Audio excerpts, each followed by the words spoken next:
I am Frederick, 70 years old, and a self-made commercial real estate developer who just learned that blood is not always thicker than greed. My daughter wanted to move into my estate and use it as collateral for her husband's failing firm. When I refused, her husband hurled a heavy oak chair directly at my head. As blood poured down my face, my daughter stood over me and screamed that I was selfish. I did not scream back. I simply drove myself to the emergency room, wiped the blood from my eyes, and texted my wealth management attorney that phase 1 was complete. Before I continue this story, let me know where you are watching from in the comments below. Hit like and subscribe if you have ever had to stand up to entitled family members who severely underestimated you. The impact arrived with a sickening, heavy crack that echoed off the high ceilings of my formal dining room.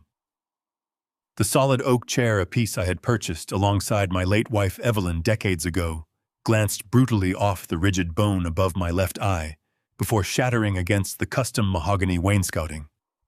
The shockwave radiated deep into my skull, rattling my teeth and blurring my vision. Blood instantly poured from the laceration, a thick and blinding curtain of dark red that cascaded down my cheek and dripped heavily onto the priceless antique Persian rug beneath my feet. The metallic tang of copper coated my tongue. I stood perfectly still, grounding my feet firmly into the polished hardwood floor, refusing to give them the satisfaction of watching me fall. Across the shattered remnants of the chair stood Gavin. My son-in-law was panting heavily, his chest heaving beneath his tailored Italian suit. His face flushed a violent, ugly shade of red, with unhinged, absolute entitlement. The physical assault was sudden, but the underlying hostility had been brewing in his cold eyes for months. He stood in the center of the home I had built, wielding violence to extract what he believed was rightfully his. He looked at me not as a father-in-law, not as an elder worthy of respect, but as a stubborn obstacle standing between him and a fortune he desperately coveted. He expected me to collapse in fear. He expected me to cower and submit to his rage. I did neither. I simply stared at him through the warm blood blurring my left eye, cataloging every detail of his supreme arrogance. Gavin took a menacing step forward, kicking a splintered piece of wood out of his path. He aggressively demanded I sign the estate deed over to his venture capital firm immediately. He barked that he needed the property to use as collateral, insisting that his business ventures were infinitely more important than my comfortable retirement. Yolanda stood directly beside her husband, her arms crossed defensively. My only child, the daughter I had provided for her entire life, did not rush forward to check my bleeding head. She did not rebuke her husband for his sudden burst of violence.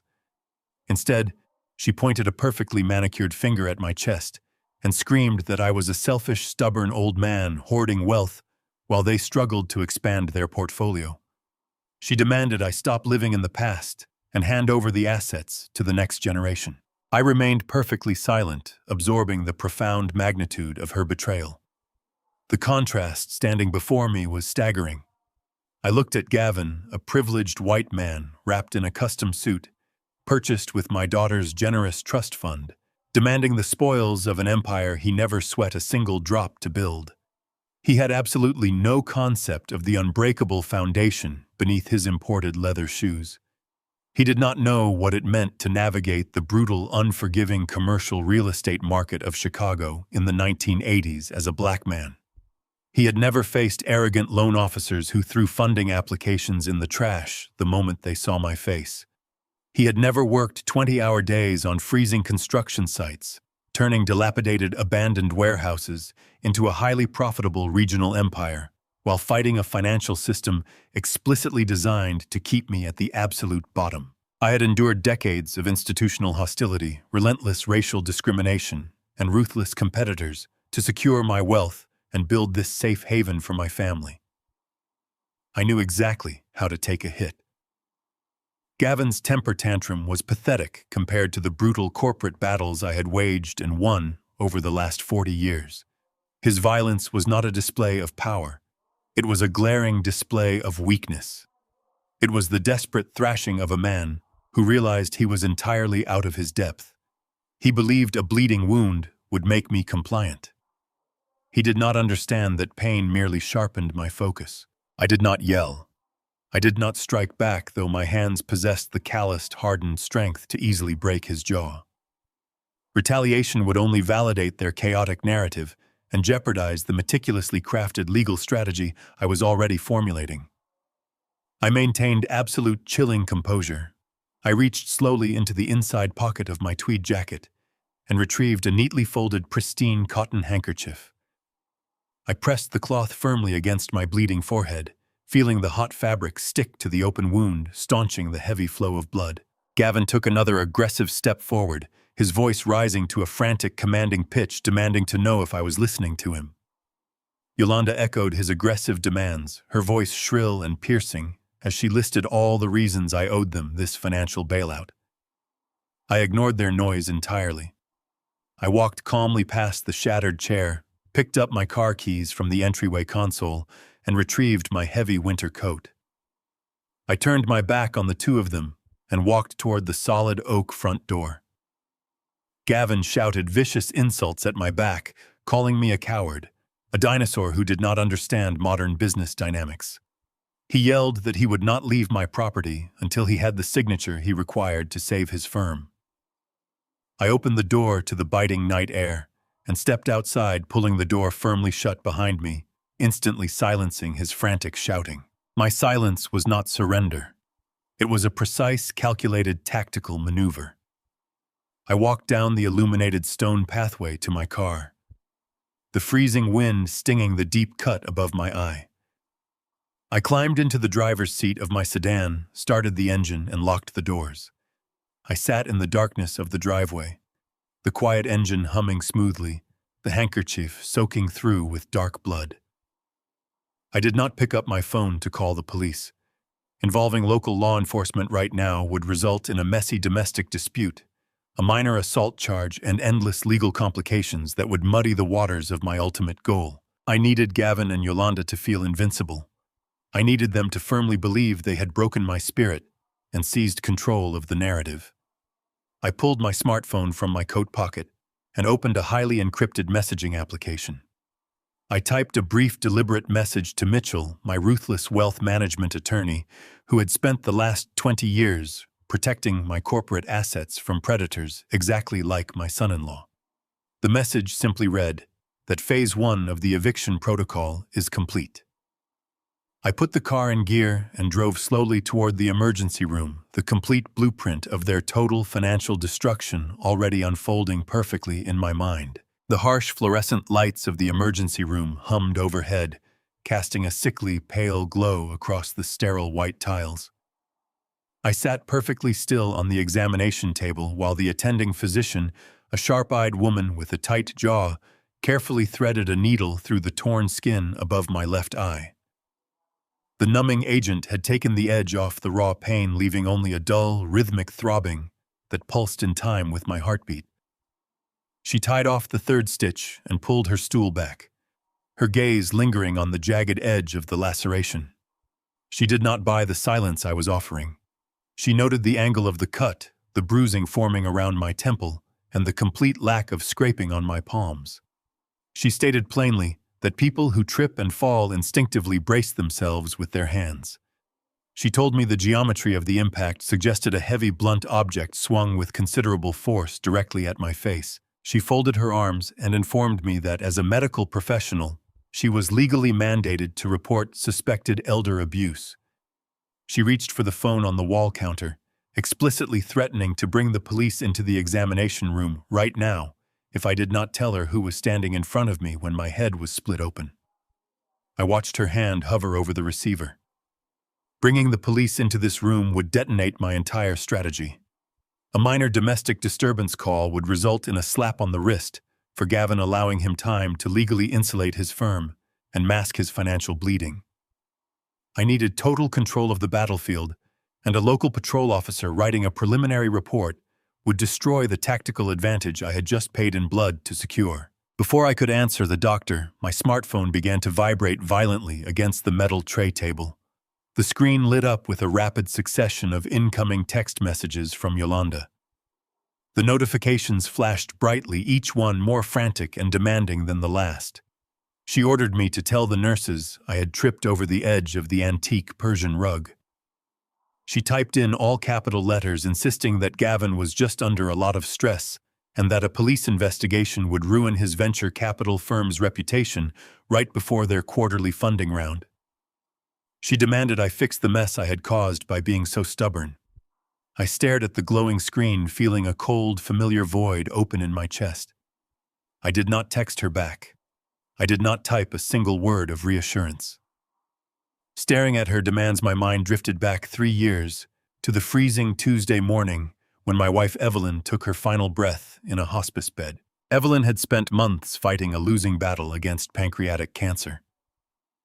On the morning she passed, the room was completely silent, heavy with the devastating weight of a 40-year partnership coming to an end. Yolanda had arrived at the hospice facility 2 hours after I called her. She did not approach her mother's bed to say a final goodbye. She did not shed a single tear or offer me a moment of comfort. Instead, she pulled me into the hallway, holding a cup of premium coffee, and immediately asked how long the life insurance payout would take to clear probate. She cited a real estate investment she and Gavin wanted to secure before the end of the fiscal quarter.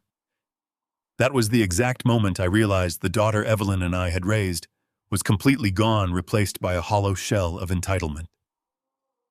Gavin had not created her greed, but he had watered the seeds of her absolute selfishness until it choked out every remaining shred of her humanity. I looked up from my vibrating phone and met the doctor's intense stare.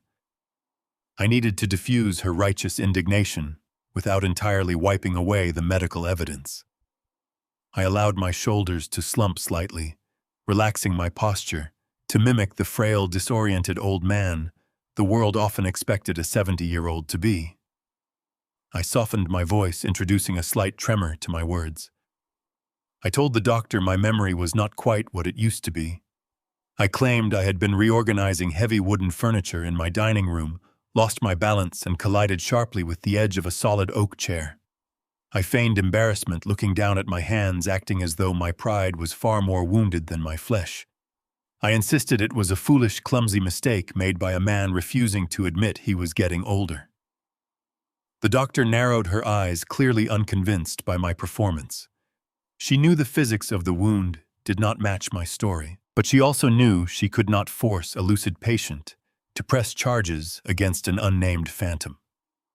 I asked her to document the injury exactly as she saw it, requesting she note the precise depth angle and severity of the laceration in my official medical chart. I ensured the record would state the wound was highly suspicious, locking the forensic evidence into the hospital's secure database. I formally and explicitly declined to file a police report, signing the discharge papers with a steady hand. I had effectively preserved the physical evidence of Gavin's assault while maintaining absolute control over the timeline of my impending retaliation. The automatic sliding glass doors of the emergency room parted with a soft, mechanical hiss. I stepped out into the biting cold of the winter night, pulling the collar of my wool coat up against the freezing wind. The parking lot was mostly empty, illuminated by the harsh, flickering amber glow of the tall sodium streetlights. My head throbbed with a dull, consistent ache, the fresh stitches pulling tight against my skin with every step I took across the frosted asphalt. I reached into my pocket, my fingers wrapping around the cold metal of my car keys, my mind already calculating the sequence of financial executions I would initiate the moment I reached my home office. I walked toward my dark blue sedan parked under the furthest streetlight, entirely focused on the destruction of my son-in-law's empire. I stopped dead in my tracks. A tall silhouette detached itself from the shadows. Gavin was leaning casually against the hood of my car, his arms crossed tightly over his chest, his expensive Italian leather shoes planted firmly on the freezing pavement, deliberately blocking my path to the driver's side door. I stopped a few feet away from the front bumper.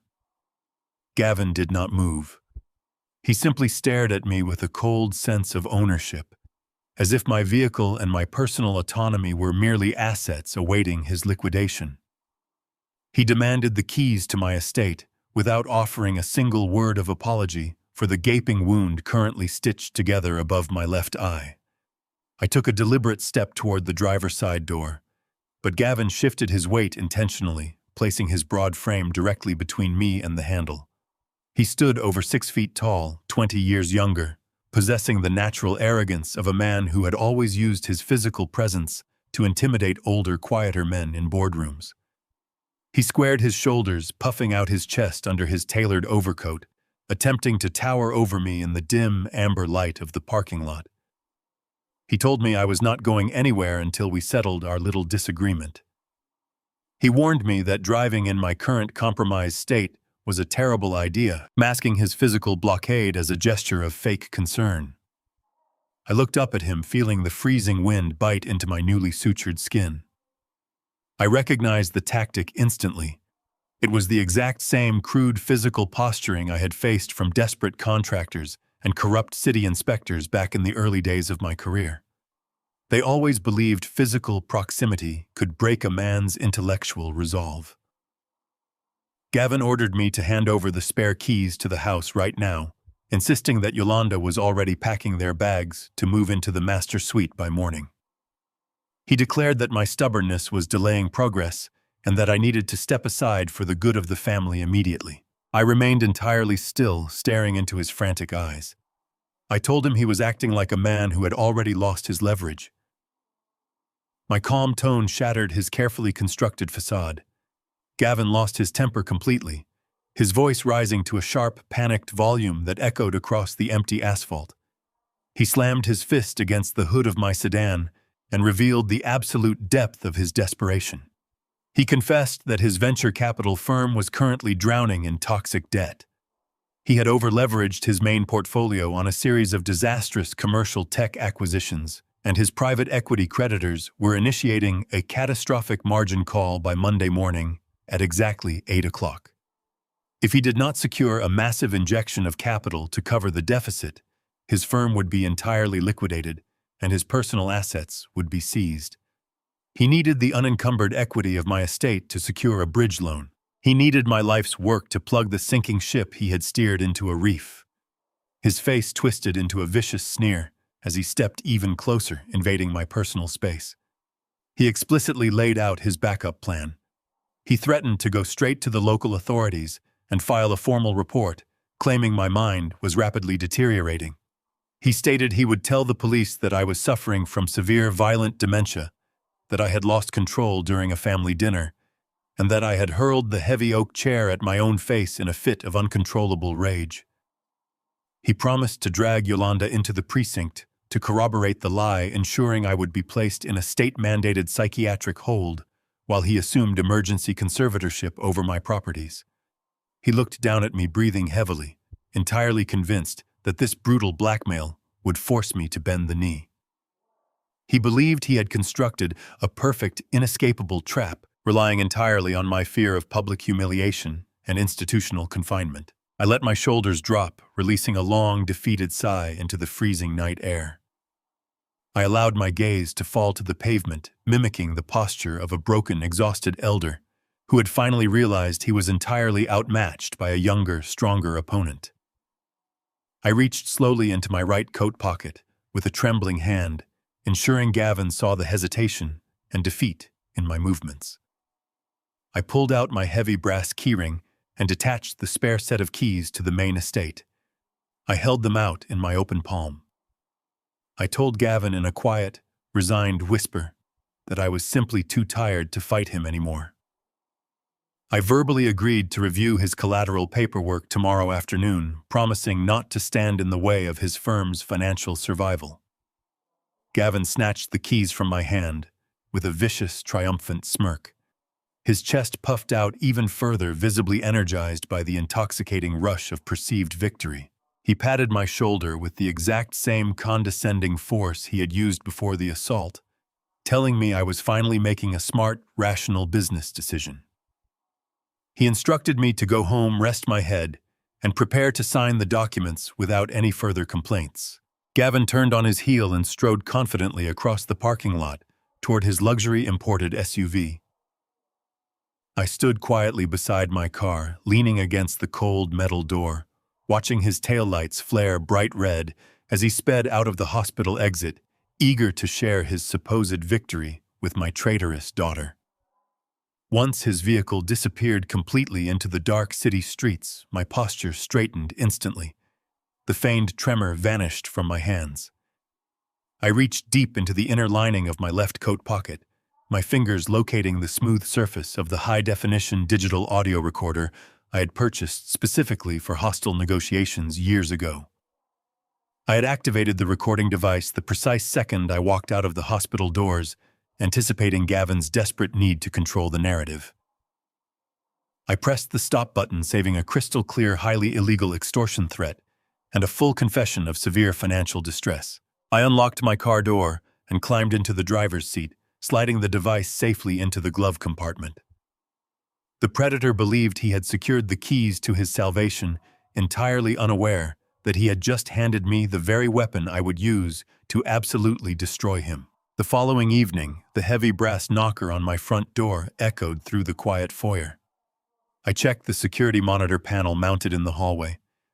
Yolanda stood on the porch clutching two large branded paper bags from the upscale Italian restaurant downtown.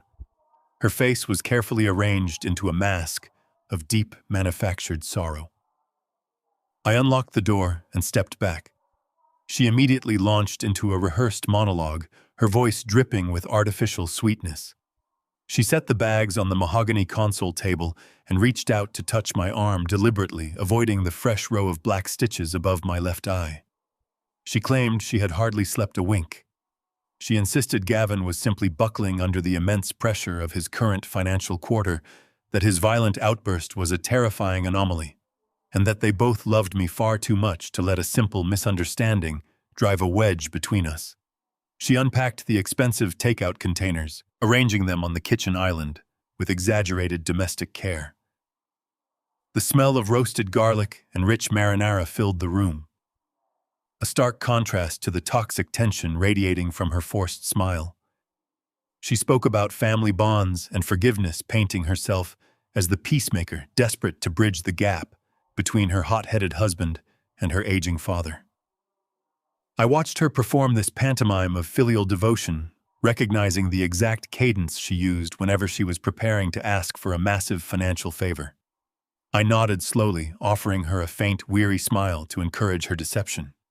I told her I appreciated the gesture and offered to brew a pot of chamomile tea to accompany the meal. I walked into the adjoining pantry, turning on the electric kettle so the sharp hiss of boiling water would mask my footsteps. Instead of waiting for the tea, I slipped through the secondary butler's door that connected directly to the main hallway.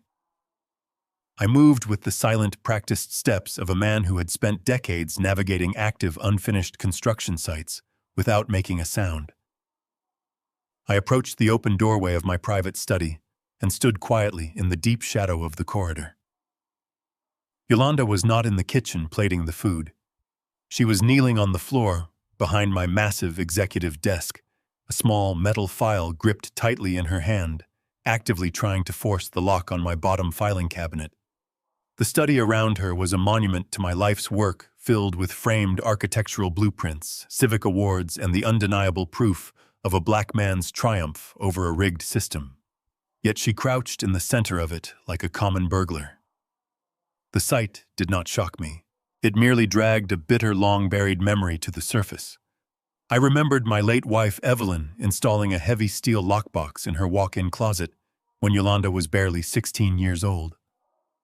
Evelyn had noticed her diamond earrings and heirloom pearls going missing, only to find them days later carelessly tossed at the bottom of Yolanda's designer backpacks. Evelyn had warned me then that our daughter possessed a dangerous inherent belief that everything in our house belonged to her by right. I had dismissed Evelyn's concerns as standard teenage rebellion, wanting desperately to see the best in my only child. Evelyn knew the truth. She knew Yolanda viewed our hard-earned wealth not as a legacy to be respected, but as a vault to be plundered. Now, 30 years later, Evelyn's foresight was validated in the most grotesque manner possible. I watched Yolanda curse under her breath, jiggling the metal file aggressively as the heavy cabinet drawer refused to yield. I stepped out of the shadows and let my leather shoes scuff loudly against the hardwood floor. Yolanda jolted, dropping the metal file onto the thick carpet. She spun around, her eyes widening for a fraction of a second, before her lifelong training and manipulation took absolute control. She did not blush with shame. She did not offer a frantic apology for breaking into my private files.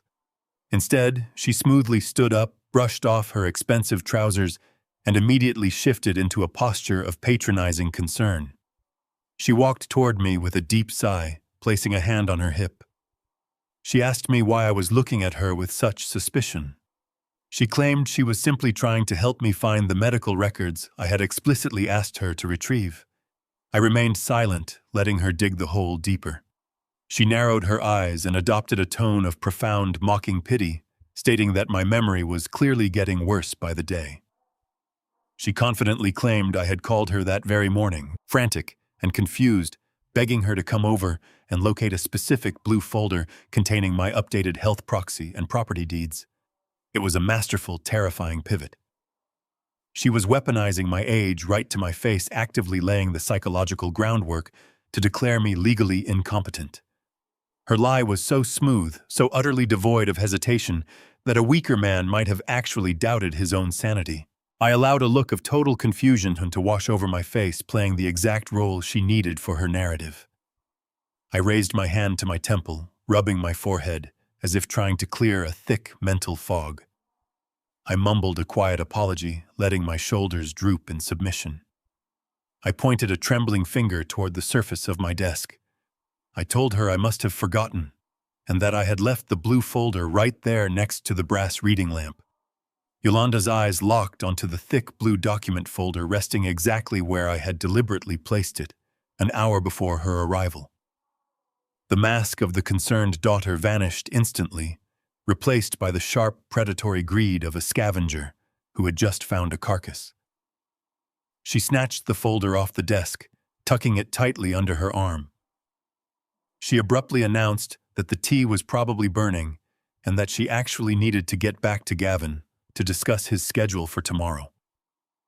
She hurried past me without making eye contact, leaving the expensive takeout completely untouched on the kitchen island. The heavy front door slammed shut a moment later. I walked over to the entryway and slid the deadbolt firmly into place. I pulled my phone from my pocket and dialed Mitchell's private number. I informed my attorney that the bait had been swallowed whole and the execution phase was now active. The sun had not yet crested the Chicago skyline when I stepped out of the private elevator and into the polished steel and glass reception area of Mitchell's downtown law firm. The city below was still shrouded in the freezing gray mist of early dawn. Mitchell was already waiting for me in the secure conference room located at the very heart of the building. This room was a far cry from the wood-paneled traditional legal offices most people associated with wealth management. It was a sterile, climate-controlled nerve center. 3 massive computer monitors dominated the center of the long obsidian table, casting a sharp blue glow across Mitchell's exhausted but highly focused face. He had a fresh pot of black coffee waiting, knowing neither of us had slept since my phone call the previous night. I unbuttoned my heavy wool coat and took a seat beside him, ignoring the dull, persistent throbbing from the fresh stitches above my left eye. I asked him for a status update. Mitchell handed me a thick porcelain mug and pointed a laser pen at the central screen. Lines of green text cascaded down the black background, representing the live digital access logs for my primary holding company. We were watching the intricate web of my financial empire in real time. Mitchell had spent the entire night isolating the security protocols specifically tied to the dummy proxy file I had left sitting on my desk for Yolanda to steal. We sat in absolute silence, drinking bitter coffee, waiting for the predator to step blindly onto the digital landmine. The trap was set, the bait was taken, and now we only needed Gavin to make his desperate play. The waiting ended precisely at 9 in the morning. A sharp melodic chime echoed through the silent conference room, and the left monitor instantly shifted from scrolling green text to a solid, bright yellow interface. Mitchell sat forward, his fingers flying rapidly across his mechanical keyboard as he isolated the incoming data ping. He confirmed that Gavin had just walked into the main branch of a major regional commercial bank. The tracking software pinged Gavin's exact geographical location, pulling data from the document's embedded digital watermark the moment the bank's loan officer scanned the physical pages Yolanda had stolen. I watched the screen intensely, visualizing my arrogant son-in-law sitting in a plush leather chair, across from a naive loan officer radiating unearned confidence in his tailored suit. Gavin was currently attempting to execute a commercial real estate leverage maneuver using the forged signature on the stolen papers to secure a massive $3 million line of credit. He was trying to drain the absolute maximum equity out of my primary estate to cover the catastrophic margin call threatening to wipe out his venture capital firm by Monday. He honestly believed he had outsmarted me. He believed that a piece of heavy cardstock with my forged signature was the ultimate key to my kingdom. He failed to comprehend the defensive fortifications I had built around my assets. I remembered the devastating commercial real estate crash of 1990, a brutal economic downturn that wiped out half of my early competitors. I survived that crash by adopting a level of paranoid financial security that most corporate bankers found exhausting. I structured my holding companies so that no single piece of paper could ever move capital without a multi-tiered biometric verification process. Gavin operated under the foolish assumption that an elderly black man relied exclusively on outdated filing cabinets and paper ledgers. He thought the physical theft of a blue folder was a masterstroke of corporate espionage. Instead, he was handing a loaded weapon directly to a bank officer, entirely unaware that the barrel was pointed squarely at his own chest. We watched the loading bar on Mitchell's screen edge closer to completion as the bank teller initiated the final authorization sequence based on Gavin's submitted paperwork. The yellow interface on the central monitor vanished, replaced instantly by a blinding, aggressive shade of crimson. A harsh electronic klaxon blared from the computer speakers, signaling the absolute detonation of the digital poison pill I had placed inside the blue folder.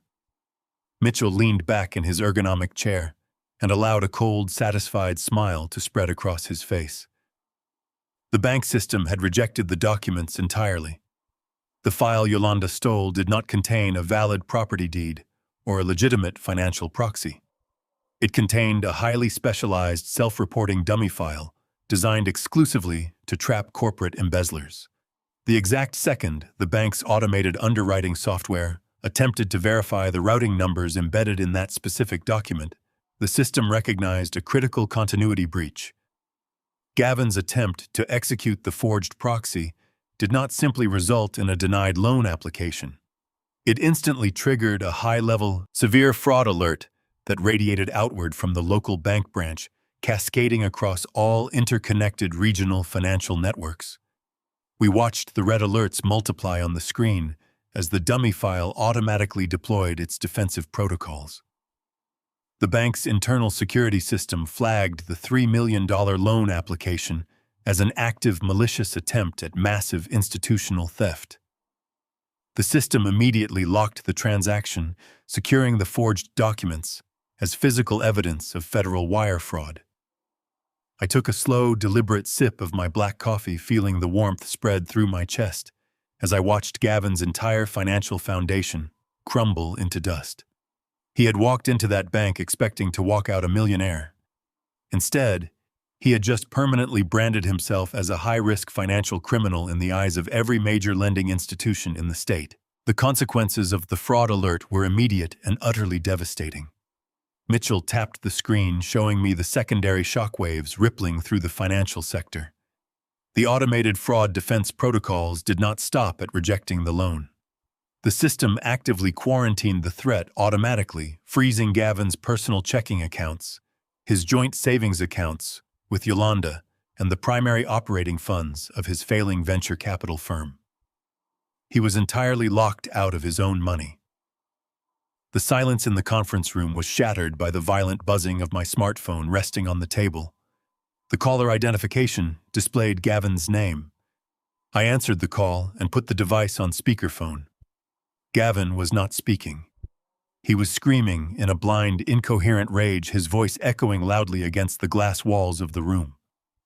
He completely ignored the reality of his own theft, aggressively blaming a ridiculous clerical bank error for freezing his accounts. He demanded that I drive to his location and fix the misunderstanding immediately. When I remained perfectly silent, his panic escalated into a vicious, unhinged threat. He screamed that he was getting in his car and driving straight to the estate right now to physically force me to fix the bank error. I turned my sedan onto the long, winding gravel driveway of my estate, returning from the secure downtown law office where Mitchell and I had just detonated Gavin's digital life. I expected to find a quiet house where I could prepare my next legal maneuver. Instead, I found a massive commercial moving truck parked illegally across my pristine front lawn. Its heavy double tires had chewed deep muddy trenches through the manicured winter grass and crushed the dormant rosebushes my late wife Evelyn had planted with her own hands. A crew of 4 men in matching uniforms aggressively hauled massive, ostentatious pieces of modern furniture through my wide-open double mahogany doors. They carried mirrored credenzas, blindingly ugly velvet sectionals, and abstract metal sculptures that belonged in a cheap downtown nightclub, not my traditional, meticulously curated home. This was the physical manifestation of their grotesque entitlement. They did not even wait for the dust to settle on their failed bank heist. They assumed immediate forceful possession of the property they had been actively trying to steal. I put my car in park, cut the engine, and walked calmly toward the grand entrance. The movers ignored me completely, treating me like a trespassing bystander on my own property. I watched them carelessly bang a heavy metal bed frame against the original oak doorframe, chipping the vintage wood. They were invading my sanctuary, polluting the space I had built from absolutely nothing. Gavin stepped out onto the sprawling front porch to intercept me before I could cross the threshold. His face was a tight mask of strained arrogance, desperately trying to hide the absolute financial panic I knew was boiling underneath his skin. His personal and business bank accounts were currently frozen solid by a federal fraud alert triggered by his own stupidity, but he was pretending he had just conquered the world. He thrust a thick sheaf of legal papers aggressively into my chest, forcing me to take them. He loudly declared that he had taken matters into his own hands to protect the family assets. He claimed the document was an emergency temporary guardianship order. He boasted with a sickening, self-satisfied smirk that he had called in a massive favor from a friendly local judge he played golf with at his exclusive country club. Gavin explained with absolute delight that he had weaponized the medical records from my emergency room visit. He had twisted the narrative to paint me as a violently erratic senior citizen, utterly incapable of managing his own affairs or his own temper. He explicitly cited the unprovoked chair incident as undeniable legal proof of my rapid dementia, claiming I was a danger to myself and others. He pointed a rigid finger down the main hallway toward the service door that led to the lower levels of the house. He commanded me to go upstairs, pack a single bag of clothes, and relocate myself to the unfinished basement suite immediately. He stated that he and Yolanda required the master bedroom and the primary living spaces to host their crucial business associates, proudly claiming they were officially taking over the financial and domestic responsibilities of the household. He threatened that if I caused a scene or resisted his authority, he would call the police and have me dragged to a state-run psychiatric ward for a mandatory evaluation. I did not look at the fraudulent paperwork shoved against my winter coat. I did not waste a single breath arguing jurisdictional family law or pointing out the blatant illegality of an ex parte guardianship order obtained through perjury and golf course cronyism. I simply looked directly into Gavin's eyes. I observed the stark, unavoidable racial dynamic playing out on my front porch. A mediocre, heavily indebted white man was standing on the threshold of a sprawling empire built entirely by black excellence, waving a fabricated legal document to essentially enslave the creator in his own basement. It was a historical echo so loud and so offensive it was almost deafening. I maintained my chilling absolute silence, refusing to give him the reaction he craved. I turned my back on him and walked past the movers, struggling with a ridiculously oversized glass coffee table. I climbed the grand sweeping staircase to my master suite. I ignored Yolanda, who was already aggressively pulling Evelyn's antique dresses out of the cedar closet and throwing them carelessly onto the hardwood floor to make room for her designer wardrobe. I did not scold my daughter for desecrating her mother's memory. I pulled a single vintage leather valise from the top shelf of my closet. I methodically packed 3 tailored charcoal suits, fresh cotton shirts, and my grooming kit. I closed the heavy brass clasps with a sharp, decisive click that echoed in the busy room. I picked up the bag and descended the stairs, moving with the steady, measured pace of an apex predator shifting to higher, safer ground. Gavin was standing at the bottom of the staircase, with his arms crossed over his chest, fully expecting a screaming match.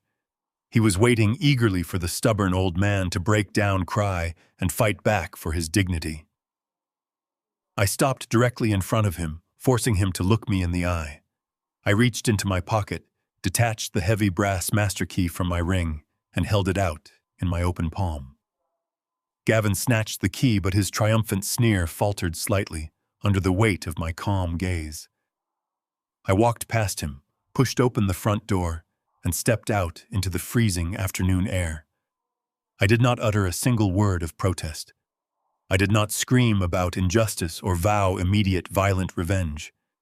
I simply walked away toward my car. Gavin stepped onto the porch, clutching the brass key, visibly sweating despite the bitter winter chill. The total, absolute lack of resistance from a man universally feared for his ruthless, scorched earth business tactics deeply unnerved him. The silence I left behind was heavier and far more terrifying than any threat I could have spoken. He realized in that quiet, freezing moment that a lion does not retreat from his territory unless he is preparing an ambush that will burn the entire forest to the ground. The drive downtown was smooth, isolated from the frantic desperation I had left rotting on my front porch. I pulled into the underground parking garage of a luxury hotel in the heart of the financial district, handing the keys to a silent valet. I bypassed the main lobby using my private corporate account to secure the penthouse suite through an exclusive concierge service. Stepping out of the private elevator, I was greeted by absolute pristine silence. The suite was a vast expanse of floor-to-ceiling glass, polished marble, and cold leather. It was not a home, but I did not need a home right now. I needed a war room. I walked over to the massive mahogany dining table and opened my briefcase. I extracted my encrypted laptop, a portable secure router, and a series of hard drives containing the digital architecture of my entire corporate empire. I plugged the router directly into the hotel's mainframe wall port, establishing an untraceable localized network within minutes. I took off my heavy winter coat and laid it neatly over a chair. The stitches above my left eye pulled with a dull ache, a constant physical reminder of the brutal clock ticking down on Gavin's life. I poured a glass of sparkling water from the minibar, swallowed 2 mild pain relievers, and sat in the ergonomic chair facing the glowing screen. I did not turn on the television or the ambient music. I simply stared at the city skyline stretching out beyond the glass, watching the winter storm clouds gather over the skyscrapers. I was waiting for Mitchell. My attorney was currently navigating the downtown traffic, carrying a physical dossier that would illuminate the exact depth of my son-in-law's impending financial grave. The suite door chimed softly, precisely 30 minutes later. I buzzed Mitchell in. He walked through the entryway looking characteristically sharp in his dark suit, though the deep circles under his eyes betrayed the all-nighter we had both pulled. He did not offer empty pleasantries or waste time asking about my bandaged forehead. He walked straight to the table, unlatched his heavy leather briefcase, and dropped a massive, tightly bound dossier onto the glass surface. He took the seat across from me, his expression grim and completely devoid of his usual legal detachment. He told me he had deployed our best forensic accounting team to completely dismantle the corporate structure of Gavin's venture capital firm. The results were not just an indictment of Gavin's business acumen. They were a terrifying map of a desperate man standing on the edge of a violent abyss. Gavin did not simply owe $3 million to a traditional lending institution. He had burned through his legitimate credit lines 18 months ago to keep his failing tech acquisitions afloat and maintain his absurdly lavish lifestyle. Gavin had quietly secured massive, unregulated bridge loans from a shadow private equity syndicate operating out of New Jersey. Mitchell handed me a highlighted ledger. The syndicate was a front for a ruthless criminal enterprise that specialized in predatory lending to desperate corporate executives. They did not operate through civil courts or send polite collection notices. They enforced their margin calls with brutal physical consequences. The $3 million balloon payment was absolutely non-negotiable and due by Monday morning.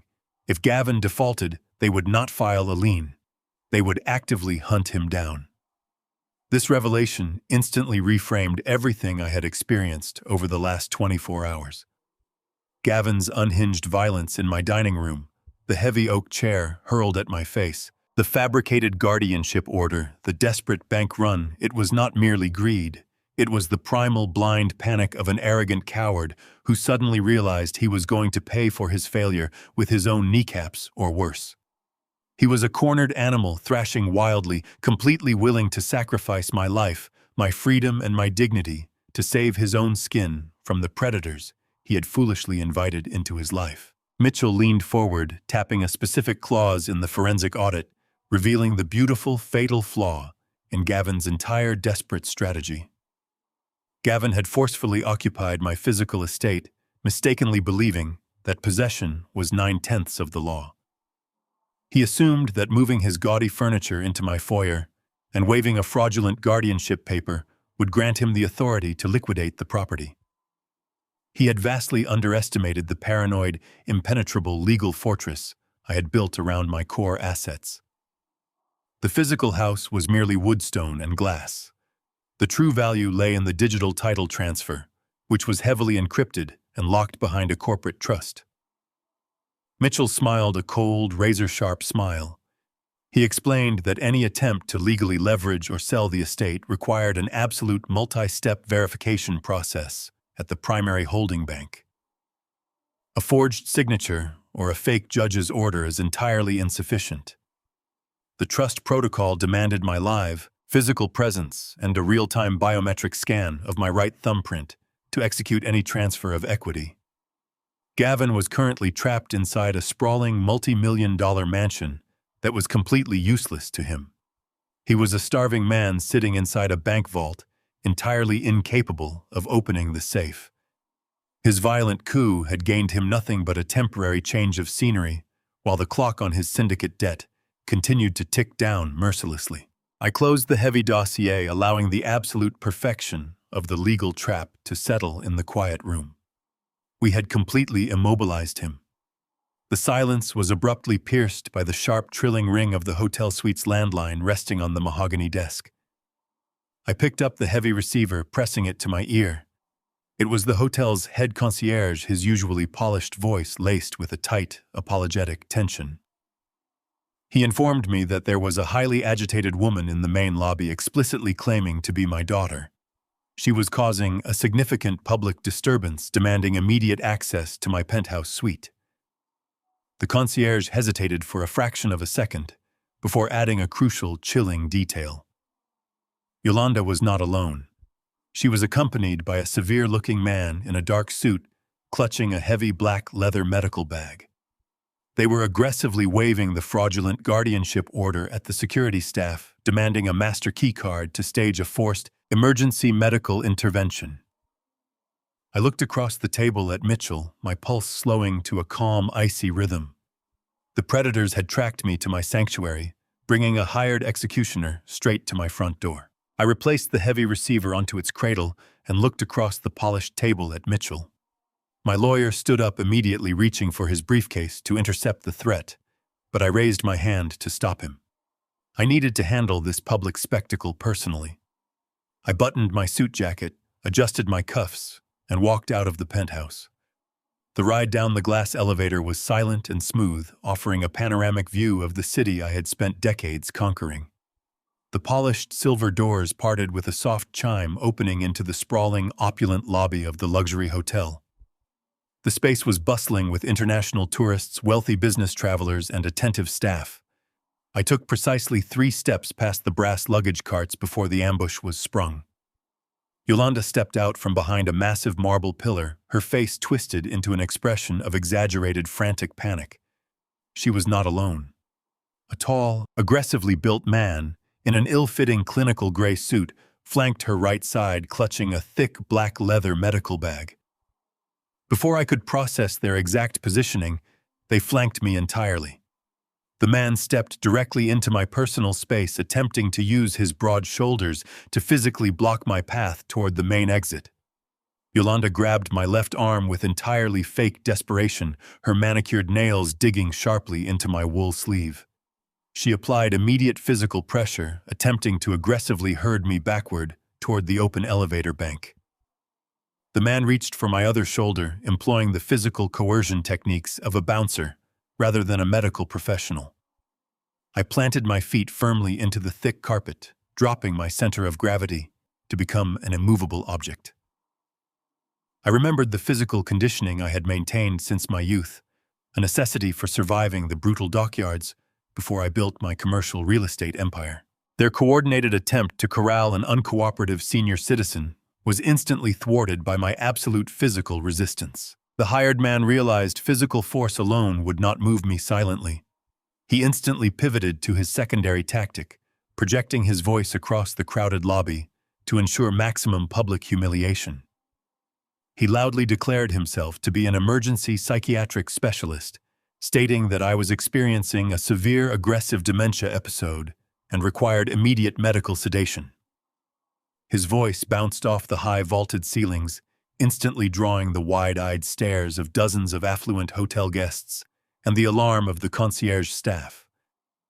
Yolanda immediately joined his theatrical performance, producing an astonishingly fast cascade of fake tears. She wailed dramatically, projecting her voice to inform the gathering crowd that her poor sick father had wandered away from his caregivers. She cried out that my mind was completely gone, claiming I had grown violently confused over the last few days and posed a critical danger to myself and the public. The man in the gray suit unzipped his black leather bag and pulled out a heavy clinical flashlight and a blood pressure cuff, treating me like a dangerous animal that needed to be restrained. He barked orders at the approaching hotel security guards, telling them to back away and let the medical professionals handle the volatile patient. He reached forward again, attempting to shine the bright beam directly into my wounded left eye to disorient me. The audacity of the scene was staggering. Yolanda was actively trying to execute an illegal forced medical evaluation in the middle of a public space to establish a fraudulent baseline for conservatorship. She wanted to create a dozen eyewitnesses who would gladly testify that they saw a crazed, violent old man resisting his loving daughter's help. I looked at the tears streaming down my daughter's face, remembering the countless times Evelyn had wiped away Yolanda's real tears when she was a little girl frightened by summer thunderstorms. Evelyn had possessed infinite patience for our child's dramatics.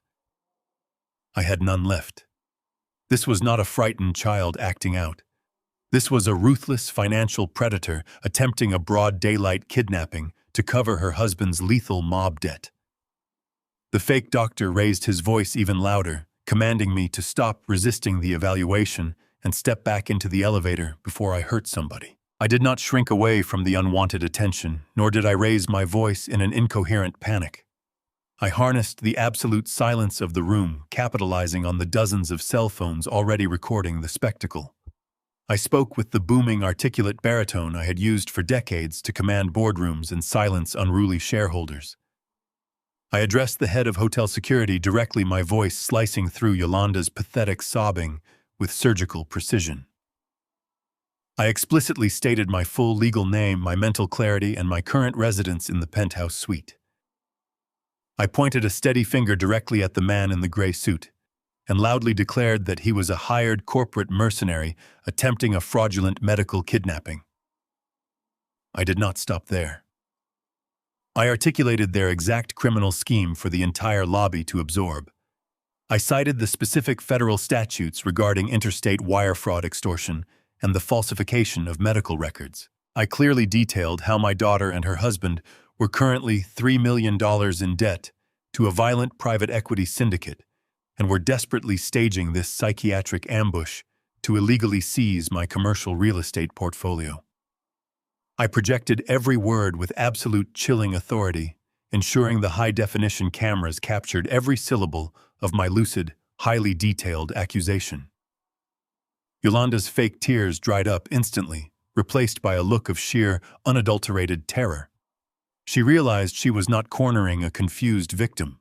She was standing in the crosshairs of a meticulously prepared legal execution. I turned my piercing gaze back to the security chief and formally demanded he lock down the lobby doors and immediately dial the local police precinct to report an active felony kidnapping attempt in progress. The wail of police sirens pierced the glass walls of the lobby less than 4 minutes later. 3 uniformed officers stormed through the revolving doors, instantly separating the chaotic parties. The fake doctor attempted to smoothly talk his way past the officers, claiming a simple familial misunderstanding, but the hotel security strictly blocked his exit. I stood calmly near the reception desk, straightening my suit jacket. I pulled my phone from my pocket and dialed Mitchell's direct line, keeping my eyes locked dead onto Yolanda. I loudly and deliberately dictated the fake doctor's medical license plate number, which I had memorized the second he stepped out of his vehicle in the valet circle outside the glass doors just moments before my descent. I instructed Mitchell to run a full federal background check and initiate a medical board license revocation before the sun went down. Yolanda stood trembling near the velvet ropes, her face completely drained of color as a police officer demanded her identification. She stared at me, the brutal reality finally crashing down upon her. She realized her father was not a senile target waiting to be fleeced. I was entirely lucid, heavily armed with lethal legal knowledge, and actively hunting them into the ground. Back in the secure quiet of my penthouse war room, Mitchell and I monitored the digital surveillance feeds I had quietly maintained on the estate. The fallout from the hotel lobby ambush had clearly accelerated Gavin's timeline. He was trapped in a financial corner, suffocating under the immediate weight of a $3 million mob debt due in less than 48 hours. His frozen bank accounts rendered him entirely impotent in the legitimate financial world. Desperation breeds spectacular foolishness. Unable to steal my equity digitally, Gavin reverted to the tactics of a common street thief. He decided to strip the copper from the walls. The security cameras positioned around the main gate alerted me to the arrival of 3 unmarked heavy-duty cargo vans. Gavin had bypassed standard auction houses and directly contacted a team of high-end gray-market estate liquidators. These were fast cash scavengers who specialized in moving expensive assets quietly and quickly without asking inconvenient questions about provenance. I watched the high-definition live feed as Gavin eagerly ushered them through the grand foyer, gesturing wildly toward the museum-quality antique furniture and the priceless curated collection of mid-century art Evelyn had spent decades acquiring. He was actively negotiating the wholesale slaughter of my late wife's legacy, hoping to walk away with a fraction of its true value in untraceable cash to appease the New Jersey syndicate. He pointed to an original oil painting hanging above the marble fireplace, offering it for pennies on the dollar. He paced back and forth, wiping sweat from his forehead, terrified of the men who would come looking for him on Monday. He believed the physical walls of my home shielded him from my reach. He thought he could carve up my history and hand it to criminals to save his own knees. I did not need to leave the hotel to stop the desecration of my home. I simply gave Mitchell a sharp, decisive nod. My attorney immediately stood up, grabbed his leather briefcase, and placed a secure call to the head of my private corporate security detail. I had kept these men on a specialized retainer for decades, utilizing their unique skills to secure high-risk commercial construction sites and protect volatile physical assets from aggressive union disputes. They operated with absolute cold precision. Within 20 minutes, the live camera feeds displayed a synchronized tactical arrival. 2 heavy matte black sport utility vehicles turned sharply onto the gravel driveway, positioning themselves horizontally across the main gate to completely barricade the exit. The liquidators' cargo vans were instantly trapped on the property. 4 massive men dressed in immaculate dark suits stepped out of the vehicles. They did not shout or draw weapons. They simply moved with the synchronized, undeniable authority of men who possessed a monopoly on physical force. Mitchell stepped out of the rear vehicle, straightening his tie, and led the formation directly up the front steps of the estate. Gavin had left the mahogany double doors wide open to facilitate the looting. Mitchell walked straight into the foyer, flanked by two of the security operatives, while the other two remained on the porch to physically block the liquidators from moving a single piece of furniture. Gavin froze in the center of the room, his face draining of blood as he realized his fortress had just been breached. He attempted to puff out his chest, stepping forward to demand that Mitchell leave his property immediately under the authority of his fraudulent guardianship order. Mitchell ignored Gavin completely. He walked directly past my stunned son-in-law and approached the lead liquidator, a nervous man clutching a digital appraisal tablet. Mitchell unclasped his briefcase and retrieved a thick, heavily stamped legal document adorned with multiple raised gold seals. He calmly handed the dossier to the lead appraiser. Mitchell explained in a loud, perfectly modulated voice that he was the primary executor of the Frederick Estate Trust. He pointed to the specific clauses detailing that absolutely every physical asset inside the house, from the antique Persian rugs to the silver flatware, belonged exclusively to a blind corporate trust, not to me personally, and certainly not to the sweating man claiming to be my guardian. Mitchell informed the liquidators that Gavin possessed zero legal authority to authorize the sale of a single dust particle on the premises. Mitchell then lowered his voice, delivering the final fatal blow. He explicitly warned the appraisal team that executing a cash transaction for these items constituted the felony purchase and distribution of stolen corporate property. He advised them that my security team had already recorded their license plates, photographed their faces, and that the local police were currently on standby waiting for his signal. The lead liquidator looked at the raised seals on the trust document, then looked at the four massive men blocking his exit, and finally looked at Gavin's panicked, guilty expression. The self-preservation instinct of the gray market immediately took over. The liquidator dropped his tablet, shouted a frantic order to his crew, and sprinted toward the door. They abandoned their packing materials, shoved violently past Gavin, and scrambled down the front steps. They practically threw themselves into their vans, reversing aggressively over the ruined lawn to squeeze past Mitchell's blockade and flee the estate.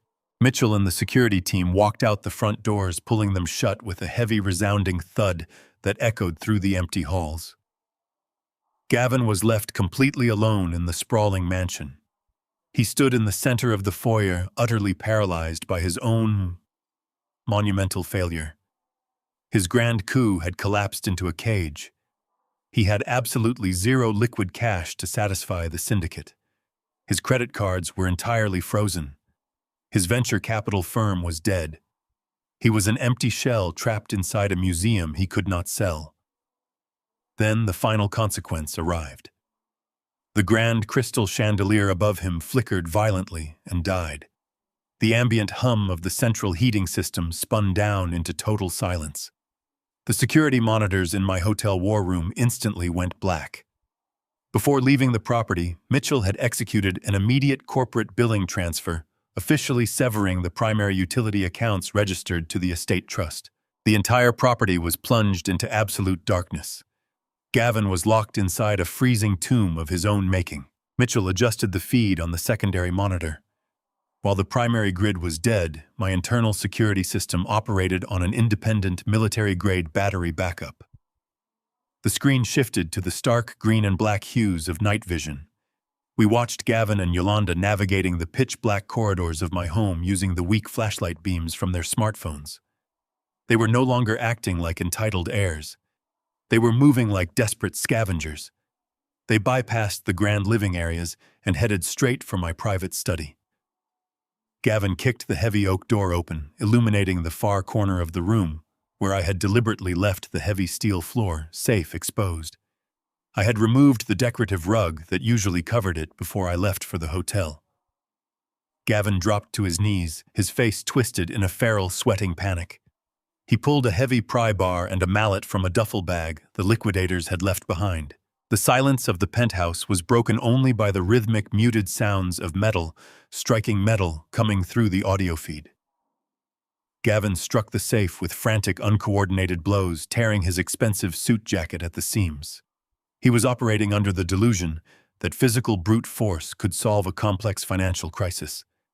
He struck the locking mechanism repeatedly until the cheap secondary deadbolt I had installed specifically for this trap finally gave way. The heavy steel door swung open. Yolanda instantly shoved her husband aside, dropping to the floor to tear through the thick stacks of manila folders I had carefully arranged inside the vault. She was hunting for a lifeline, tossing useless decoy papers over her shoulder, as she desperately dug for any piece of leverage she could weaponize against me. She pulled a thick, red-banded folder from the very bottom of the safe. Even through the infrared camera feed, I could see her eyes widen as she scanned the top pages. She stood up abruptly, clutching the documents to her chest, a sudden triumphant smile cutting through the darkness of the study. She grabbed her smartphone and dialed. A second later, the secure mobile phone resting on the glass table in front of me began to vibrate. I answered the call and engaged the speakerphone, letting Mitchell listen to the culmination of their desperation. Yolanda did not bother with greetings. Her voice was shrill, echoing with the manufactured confidence of a cornered thief who believed she had just found a loaded gun. She screamed into the receiver that the game was over, and she had finally caught me. She read loudly from the documents she held in her trembling hands, detailing the exact transfer amounts, dates, and routing numbers associated with a series of massive offshore banking accounts located in the Cayman Islands. The files indicated millions of dollars flowing out of my domestic holding companies and disappearing into foreign tax havens. Yolanda practically vibrated with malicious glee. She loudly accused me of funneling black money, evading federal taxes, and hiding my true net worth from the United States government for decades. She stated that these documents were the ultimate proof of my criminal financial evasion. Her voice peaked into a hysterical shriek as she laid out her non-negotiable ultimatum. She demanded that I immediately contact Mitchell and execute a full, irrevocable transfer of the estate title directly into Gavin's name. If I refused, she promised to walk those exact folders directly into the local field office of the Internal Revenue Service the moment the sun came up. She threatened to hand over the evidence to federal investigators, guaranteeing that my entire empire would be audited, dismantled, and seized by the government while I spent the rest of my natural life rotting in a federal penitentiary. She painted a vivid picture of my ruin, relishing the power she believed she now held. She gave me exactly 60 seconds to agree to her terms, breathing heavily into the phone as she waited for my surrender. I let her heavy, ragged breathing fill the silence of the penthouse for a long moment. I looked at Mitchell, who was silently shaking his head with a mixture of professional disgust and deep amusement. I leaned closer to the microphone. My voice was steady, resonant, and completely devoid of the panic she desperately needed to hear. I calmly informed my daughter that she was holding a stack of completely legitimate, heavily audited corporate compliance records. The accounts in the Cayman Islands were not secret tax evasion vehicles. They were fully declared, legally established foreign subsidiary entities managed directly by my primary corporate tax division. I explained that every single dollar routed through those accounts had been meticulously documented, taxed according to international trade laws, and filed annually with the Internal Revenue Service by a team of highly paid forensic accountants. I had intentionally placed those specific duplicate records in the floor safe because they looked incredibly intimidating to someone with absolutely no understanding of multinational corporate finance. Yolanda had found exactly what I wanted her to find. She was holding proof of my absolute adherence to federal tax law, mistakenly believing it was the weapon of my destruction. I told her that she was more than welcome to deliver those files to the IRS, as they already possessed the exact same copies fully stamped and certified in their own archives. The triumphant silence on the other end of the line instantly dissolved into a suffocating, terrified void. Before Yolanda could attempt to pivot or formulate another lie, I delivered the final strike. I informed her that by initiating this specific phone call and explicitly demanding the transfer of high-value physical property in exchange for her silence regarding a perceived crime, she had crossed a line she could never uncross. She was no longer just a greedy daughter throwing a tantrum. She had just committed federal extortion. Furthermore, because I was currently sitting in a hotel room located across state lines, utilizing a secure out-of-state routing network for this call, she had officially elevated her crime to federal extortion across interstate lines. I told her my legal team had recorded the entire conversation. I did not wait for her to process the magnitude of her fatal error. I pressed the red button on the console, severing the connection entirely. I looked back at the infrared security feed on the monitor. Yolanda dropped the phone onto the floor, collapsing against Gavin in the freezing, pitch-black study, screaming blindly into the dark. The morning sun broke through the heavy gray clouds, casting long beams of winter light across the polished mahogany tables of the hotel's exclusive dining room. I sat in a quiet corner booth, methodically cutting my steak and eggs, enjoying the profound tranquility of a space untouched by Gavin and Yolanda's frantic desperation. The ambient clinking of silver cutlery and the soft murmur of wealthy patrons provided a stark contrast to the feral screaming I had left echoing in my mind the previous night. My phone remained silent. Mitchell was already at the courthouse preparing the final stages of our counteroffensive. I took a slow sip of my black coffee when a man in a rumpled tan trench coat bypassed the hostess stand and walked directly toward my table. He did not look like a guest. He carried a thick, sealed manila envelope pressed tightly against his side. He stopped inches from my pristine white tablecloth and asked to confirm my identity. I placed my fork down, wiped my mouth with a linen napkin, and offered a single, precise nod. The man dropped the heavy envelope onto the table right next to my coffee cup. He stated loudly that I had been officially served and immediately turned on his heel, walking rapidly out of the restaurant before the waitstaff could intercept him. I did not flinch. I did not call out to him or cause a scene. I simply picked up the butter knife and sliced through the thick paper seal of the envelope. I knew exactly what Gavin and Yolanda had done. Stripped of their ability to liquidate my physical assets and terrified by the looming specter of federal extortion charges, they had launched a desperate legal strike. I spread the dense stack of legal documents across the table, completely ignoring my breakfast. The cover page bore the official seal of the Family Court Division.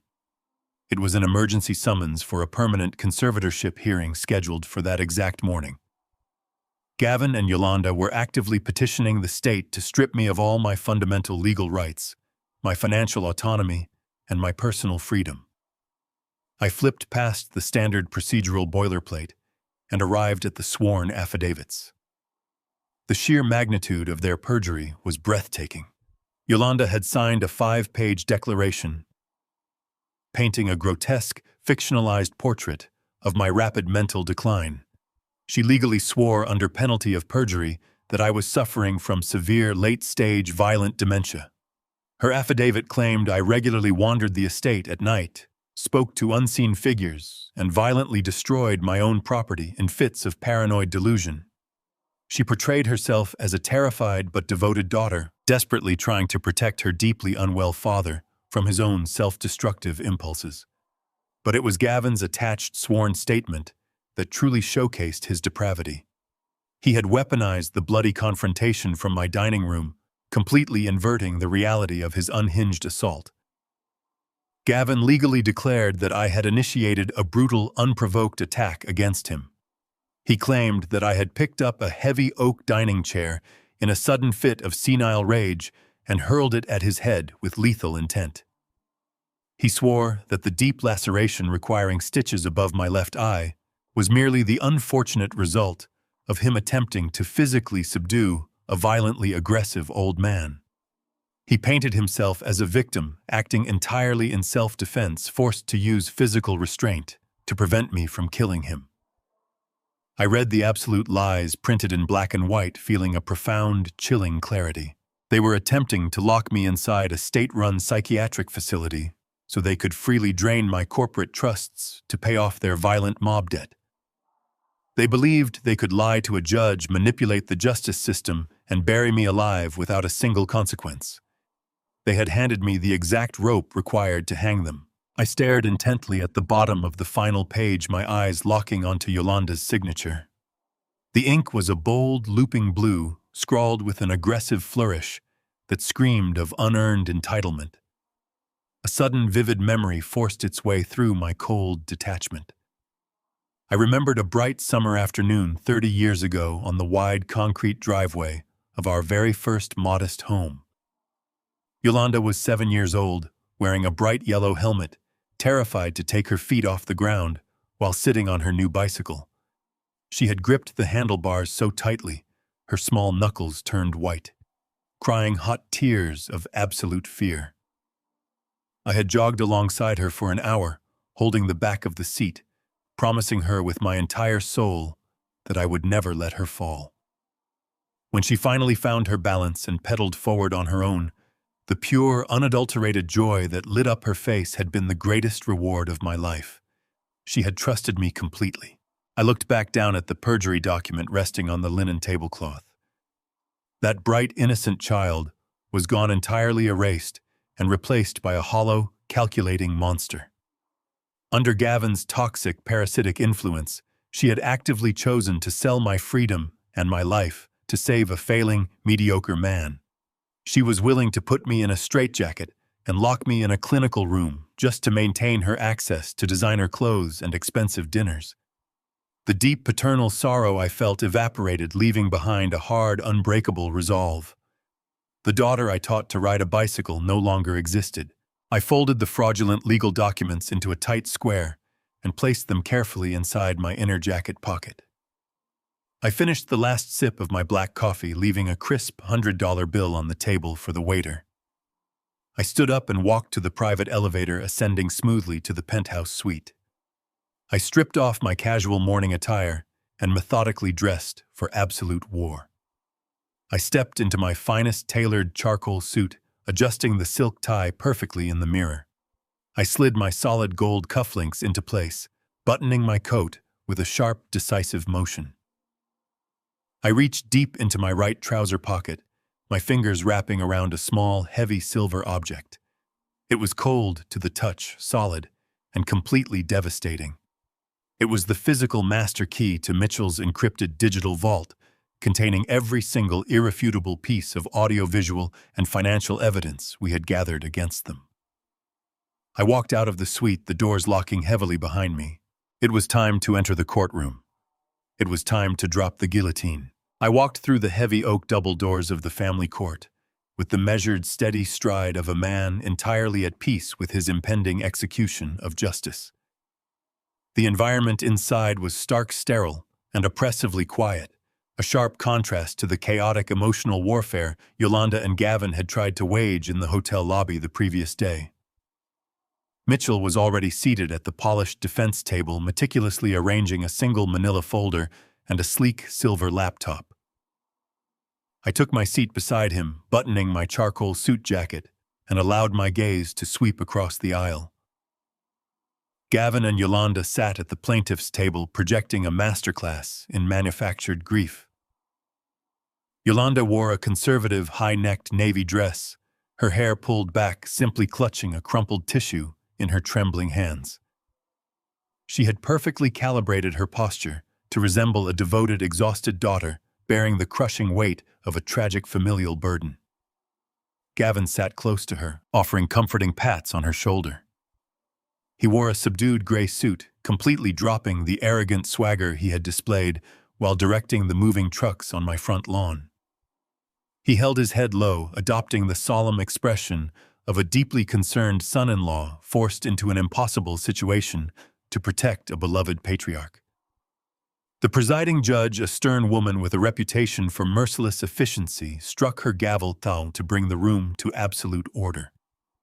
The quiet tension in the air was palpable. They were fully prepared to legally bury me alive under a mountain of fabricated concern. I sat completely still, my hand resting casually over my right pocket, where the heavy silver flash drive waited in the dark. The opposing counsel called Yolanda to the witness stand first. She walked to the wooden enclosure with a calculated, hesitant step, placing her hand on the Bible and swearing to tell the absolute truth. Her performance was an immediate, terrifying display of sociopathic manipulation. Real tears welled in her eyes and spilled over her carefully powdered cheeks as she recounted a completely fictionalized timeline of my rapid mental decay. She described me wandering the empty halls of the estate at night, speaking to phantoms and violently destroying family heirlooms in fits of paranoid rage. She claimed I no longer recognized my own financial obligations, painting my decision to sever their bank access as the tragic symptom of a dying, confused mind. She choked out a sob, looking directly at the judge, and explicitly stated that I had become a severe, unpredictable danger to myself and to the society around me. The judge listened intently, taking notes, clearly moved by the portrait of a devastated daughter, making a heartbreaking choice for her father's own safety. Yolanda stepped down, dabbing her eyes, leaving the courtroom heavy with sympathetic silence. Gavin was called to the stand next to corroborate her catastrophic narrative. He took the oath with solemn gravity, settling into the chair and looking at the judge with an expression of profound, weary resignation. His attorney asked him to detail the events leading to my emergency room visit. Gavin leaned into the microphone and unleashed his fabricated masterpiece. He claimed he had visited the estate simply to check on my declining health and offer assistance with household bills. According to his sworn testimony, I had flown into a sudden, unprovoked, psychotic rage the moment he mentioned my finances. He dramatically rolled up the sleeve of his gray suit jacket, presenting his right forearm to the court. A fresh, jagged red scar tracked across his pale skin, a self-inflicted wound designed to serve as the ultimate physical proof of my madness. Gavin testified that I had picked up a heavy solid oak dining chair and swung it directly at his head with lethal, uncontrolled fury. He claimed he was forced to throw up his arm to block the crushing blow, resulting in his injury and my subsequent fall that caused the laceration above my eye. He swore he had only acted in absolute self-defense against a wildly aggressive, deeply unwell man.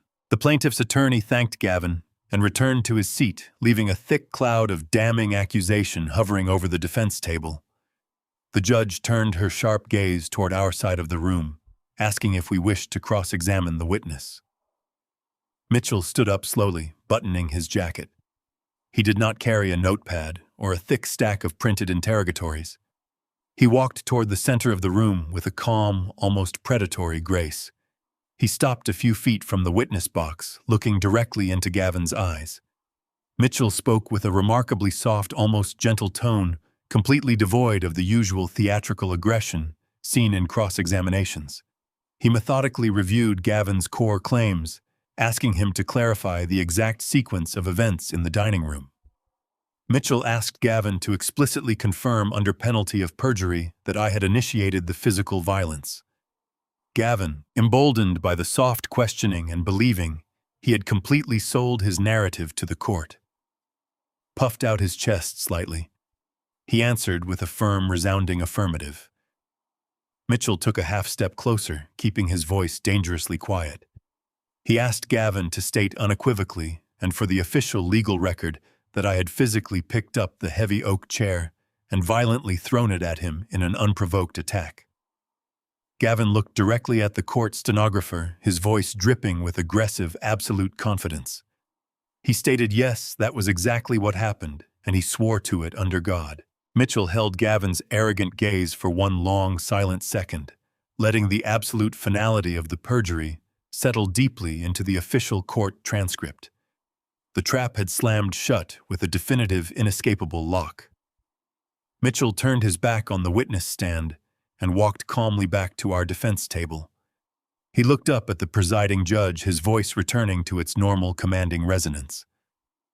Mitchell announced to the court that the defense had absolutely no further questions for this specific witness regarding his physical testimony. However, Mitchell remained standing. He informed the judge that before we proceeded any further with the hearing, the defense formally requested permission to introduce a singular, highly relevant piece of financial and digital evidence that directly contextualized the plaintiff's core motivations. Gavin's confident sneer instantly vanished, replaced by a sudden, sickening pale wash across his face as I reached into my pocket and placed the heavy silver flash drive precisely in the center of the polished wooden table. Mitchell stood tall and perfectly composed, addressing the judge with the steady cadence of a surgeon explaining a fatal diagnosis. He formally submitted the contents of the silver flash drive into evidence, describing it as a comprehensive certified forensic audit of Gavin's complete financial ecosystem. The plaintiff's attorney immediately half stood to object on the grounds of relevance, but the judge silenced him with a sharp wave of her hand, intrigued by the sudden shift in momentum. Mitchell connected his laptop to the courtroom's visual display system, casting a dense, intricately detailed spreadsheet onto the large monitor mounted beside the witness stand.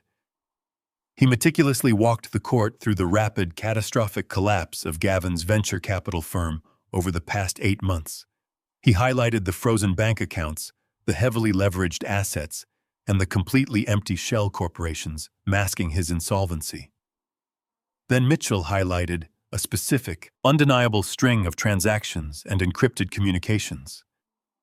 He outlined a staggering $3 million debt owed directly to a highly dangerous private equity syndicate operating out of New Jersey, an organization known for breaking legs before filing lawsuits. He pointed to the aggressive, explicit deadlines demanding full repayment within 48 hours. Mitchell explicitly laid out the absolute, undeniable motive behind the entire conservatorship petition. Gavin and Yolanda were not frightened family members seeking to protect a vulnerable elder from his own declining mind. They were desperate, suffocating debtors, attempting to illegally hijack a massive solvent estate to prevent their own immediate physical and financial destruction. The judge stared at the undeniable numbers, her expression hardening into a mask of cold realization. Gavin shrank into his chair, his previous confident posture collapsing entirely as his absolute ruin was broadcast in high definition across the silent courtroom for the official record. Before the opposing counsel could formulate a coherent objection to the devastating financial disclosures, Mitchell seamlessly transitioned to the second file on the flash drive. He stated that the financial ruin provided the motive, but the defense also possessed undeniable proof of the premeditated execution.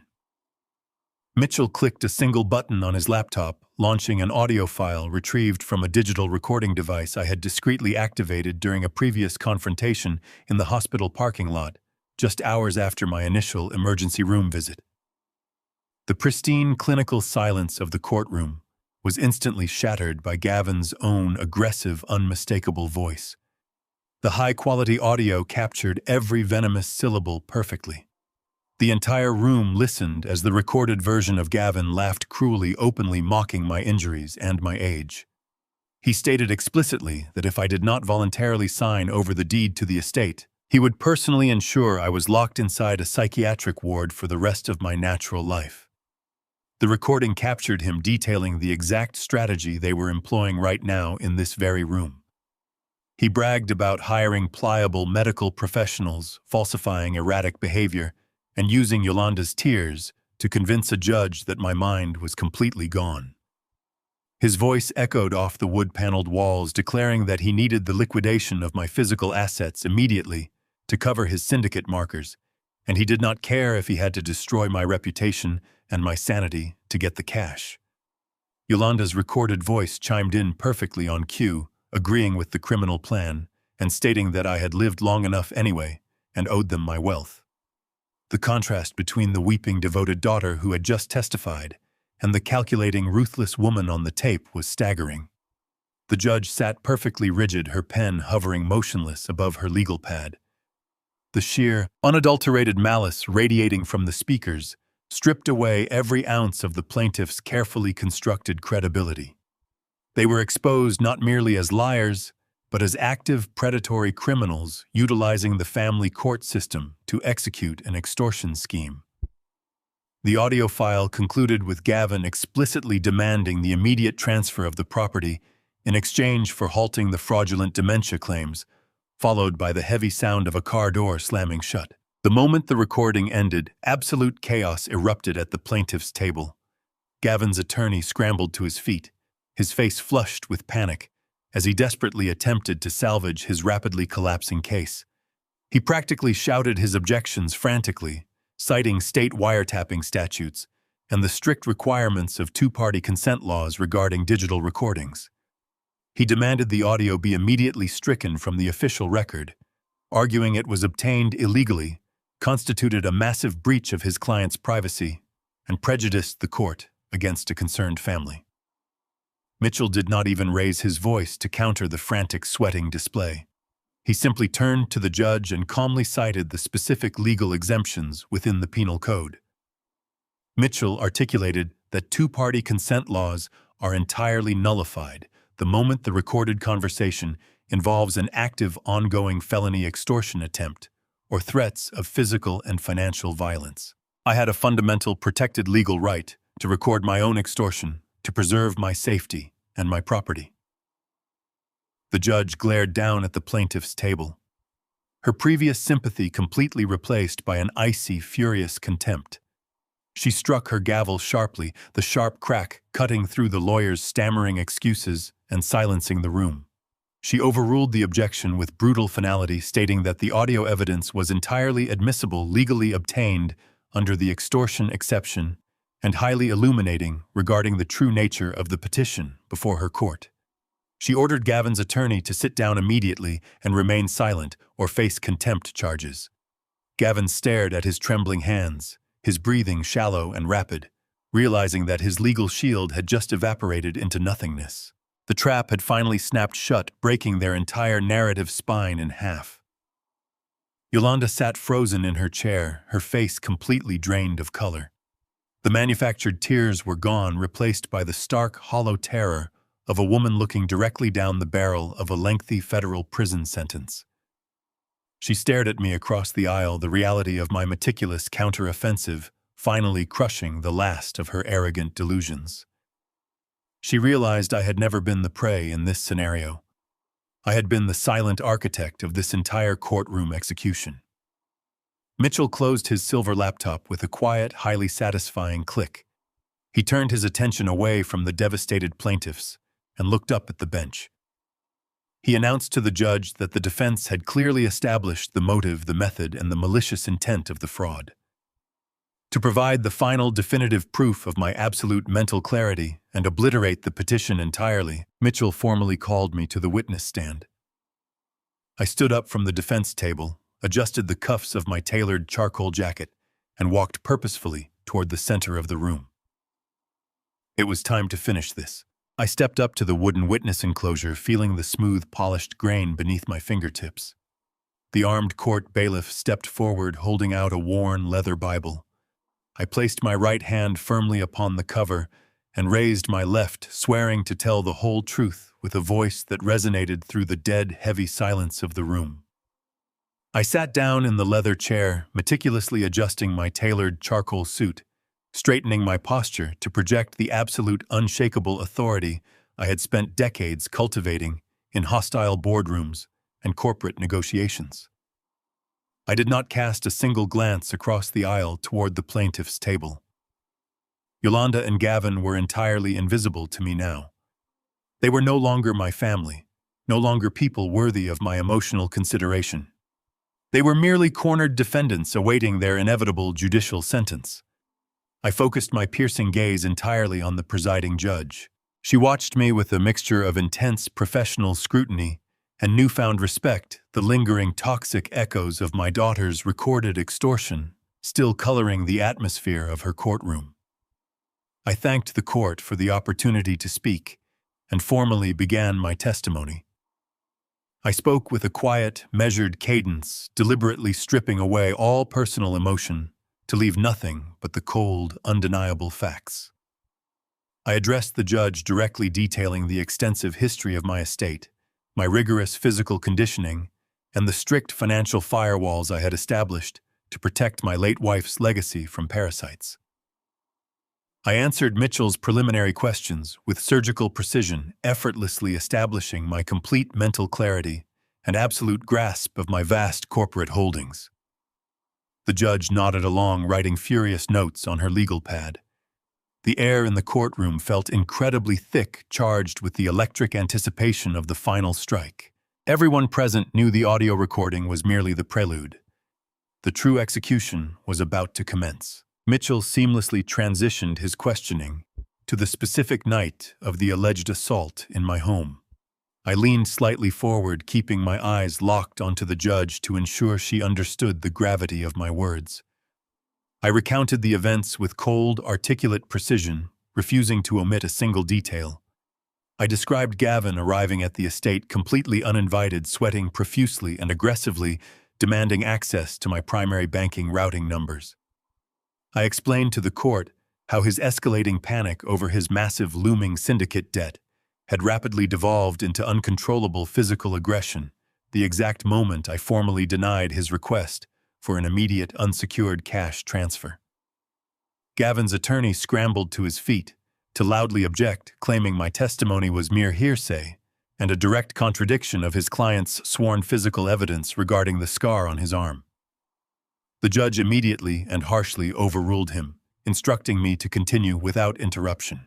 I reached deep into the inner breast pocket of my charcoal suit jacket. My fingers closed around a secondary heavily encrypted silver USB drive, entirely distinct from the one Mitchell had previously used for the financial audit. I pulled it out and held it up high for the entire court to see. The polished metal caught the harsh fluorescent light of the room, gleaming like a drawn blade.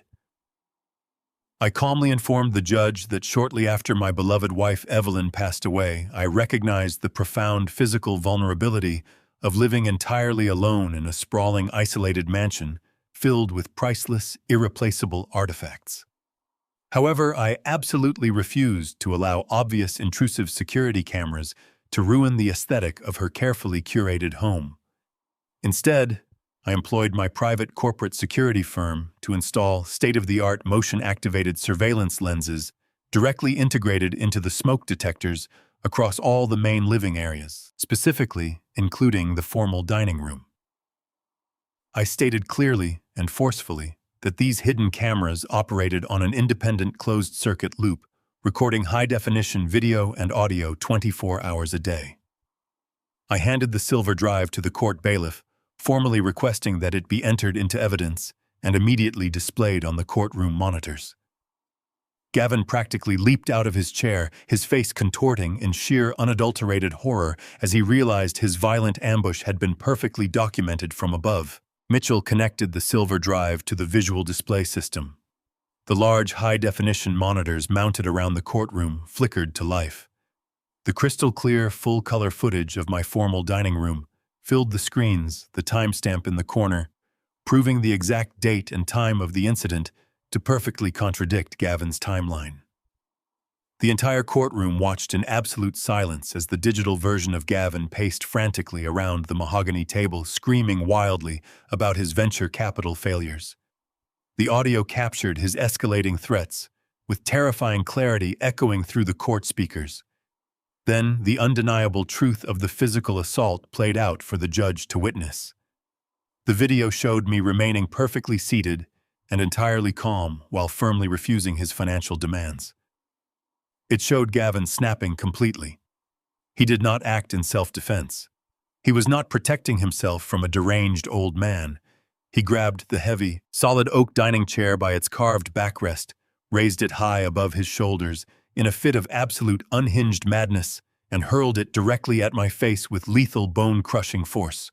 The footage clearly showed me raising my arms to deflect the massive wooden projectile, the brutal impact sending me crashing backward onto the floor, resulting in the deep, bloody laceration above my eye.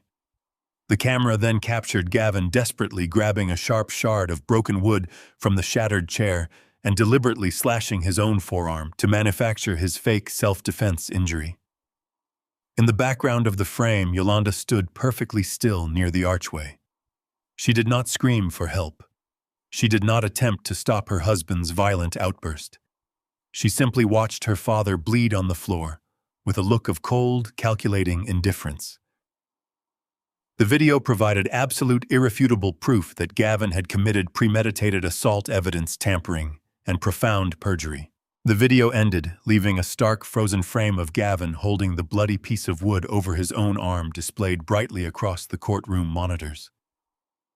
The silence in the room was absolute, and suffocating, thick with the undeniable reality of their violent crimes. The presiding judge stared at the screens for a long, heavy moment before slowly turning her gaze toward the plaintiff's table. Her eyes locked onto Gavin with utter, undisguised disgust. The pathetic facade of the concerned, victimized family had been entirely incinerated, leaving nothing but two violent, desperate predators exposed under the harsh, unforgiving light of the judicial system. She picked up her heavy wooden gavel and slammed it down onto the sounding block with a concussive crack that echoed violently off the high wood-paneled walls. The sharp, aggressive sound made Yolanda physically jump in her seat, a whimper escaping her lips. The judge did not ask for closing statements. She did not offer Gavin's sweating attorney a single chance to speak or formulate a defense. She immediately looked past the defense table, raised her hand with absolute authority, and summoned the armed court bailiff stationed rigidly by the heavy oak doors. The heavy oak doors of the courtroom swung shut behind the bailiff as he stepped purposefully toward the plaintiff's table. The judge did not mince her words. Her voice sliced through the heavy silence of the room, like a scalpel, sharp and unforgiving. She formally instructed the armed officer to take Gavin into immediate police custody for severe felony elder abuse, aggravated assault with a deadly weapon, and multiple counts of egregious perjury before the court. Gavin tried to stand his knees, instantly buckling under the sudden crushing weight of absolute ruin. He threw his hands up in a pathetic, uncoordinated gesture of surrender, stammering incoherent denials that bounced meaninglessly off the wood-paneled walls. The bailiff grabbed Gavin's arms, twisting them sharply behind his back with practiced mechanical efficiency. The cold metallic click of heavy steel handcuffs ratcheting tightly around Gavin's wrists echoed loudly in the quiet room. It was the definitive sound of a man losing everything. Gavin twisted his neck to look at his high-priced defense attorney. His voice cracked in a high-pitched, desperate plea, begging the lawyer to file an injunction, to call a bondsman, to do literally anything to stop the arrest. The attorney did not even look at his client. Recognizing the catastrophic professional liability of representing a man caught fabricating a violent felony on high-definition video, the lawyer silently snapped his expensive leather briefcase shut. He gathered his files, adjusted his silk tie, and stepped deliberately away from the table. He was completely abandoning Gavin to the brutal reality of the penal system. The illusion of Gavin's corporate superiority was entirely shattered. He was no longer a venture capitalist maneuvering through complex legal loopholes. He was a common violent criminal being physically restrained in a court of law. The sight of her husband in steel chains shattered the last fragile remnants of Yolanda's carefully constructed composure. She let out a piercing, hysterical scream, stumbling backward away from Gavin, as if his newly minted criminal status was highly contagious. Her feral self-preservation instinct instantly overrode any microscopic shred of marital loyalty she might have possessed. Yolanda turned wildly back toward the judge, unleashing a frantic, breathless torrent of panicked betrayals. She pointed a trembling, perfectly manicured finger directly at her restrained husband, loudly declaring that he was the sole abusive architect of the entire fraudulent scheme. She cried out that she was merely a helpless victim trapped under the suffocating weight of Gavin's absolute financial control and his terrifying, unpredictable temper. She swore to the court that Gavin had forcefully coerced her into signing the perjury documents, threatening to leave her utterly destitute if she did not comply with his aggressive plan to seize the estate. It was a spectacular, pathetic display of absolute cowardice. She was eagerly willing to feed the man she had actively conspired with directly to the wolves if it meant saving her own skin. The judge did not entertain the theatrical performance for a single second. She slammed her gavel down again, the sharp crack silencing Yolanda's hysterical sobbing instantly. The judge leaned forward over the elevated bench, her eyes narrowed with cold, unyielding contempt. She addressed my daughter with a voice entirely devoid of judicial mercy. The judge explicitly informed Yolanda that her tearful victim routine directly contradicted the crystal-clear audio evidence of her actively and enthusiastically participating in the extortion. The judge stated for the official record that she was immediately referring Yolanda's conduct to the district attorney's office. Yolanda was officially placed under active criminal investigation for felony conspiracy accessory to elder abuse and sweeping financial fraud. The color completely drained from Yolanda's face, leaving her looking like a hollow, terrified ghost. Her desperate attempt to throw her husband under the bus had failed completely. The legal system was not going to let her walk away simply because she was crying. She was going to face the exact same judicial nightmare she had eagerly planned for me. The judge turned her attention away from my hyperventilating daughter and addressed the court clerk to finalize the rulings of the hearing. With swift, merciless efficiency, she officially and permanently revoked the emergency temporary guardianship order Gavin and Yolanda had fraudulently obtained. The judge declared the petition entirely void, confirming my absolute, undeniable legal competence and full physical autonomy for the public record. She then looked directly at me, her expression softening into a brief look of professional respect, before turning her harsh gaze back to the defendants. The judge immediately granted Mitchell's pre-filed motion for a permanent comprehensive restraining order. She dictated the stringent terms loudly so there could be absolutely zero misunderstanding. Gavin and Yolanda were legally barred from coming within 500 feet of my physical person, my commercial properties, my primary estate, or any entity connected to my corporate holdings. The barrier extended to Mitchell and my entire legal team. Any attempt to contact me digitally, financially, or physically would result in their immediate arrest and guaranteed incarceration without bail. They were entirely severed from my life, stripped of all access, and legally banished by the highest authority in the family court. The impenetrable fortress they had tried to build around me to steal my legacy had been completely and utterly demolished. The bailiff grabbed Gavin tightly by his tailored collar, yanking him forward to begin the humiliating march toward the holding cells located at the rear of the courthouse. Gavin stumbled heavily, his expensive leather shoes scraping awkwardly against the polished wooden floor. As the bailiff dragged him directly past our defense table, Gavin turned his head, locking eyes with me one final time. The arrogant, condescending predator I had faced in the hotel lobby was completely gone, replaced by a terrified, broken man staring at the reality of his absolute ruin.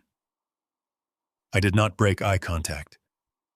I leaned slightly forward over the polished mahogany table, lowering my voice to a sharp, articulate whisper designed for his ears alone. I calmly informed my son-in-law that he had lost the war the precise second he picked up that heavy oak chair in my dining room. I told him I had orchestrated this entire legal slaughter, carefully baiting him into committing severe felonies on camera to ensure he would never have the opportunity to threaten me or my legacy again. I sat back smoothly, adjusting my suit jacket as Mitchell gathered our files.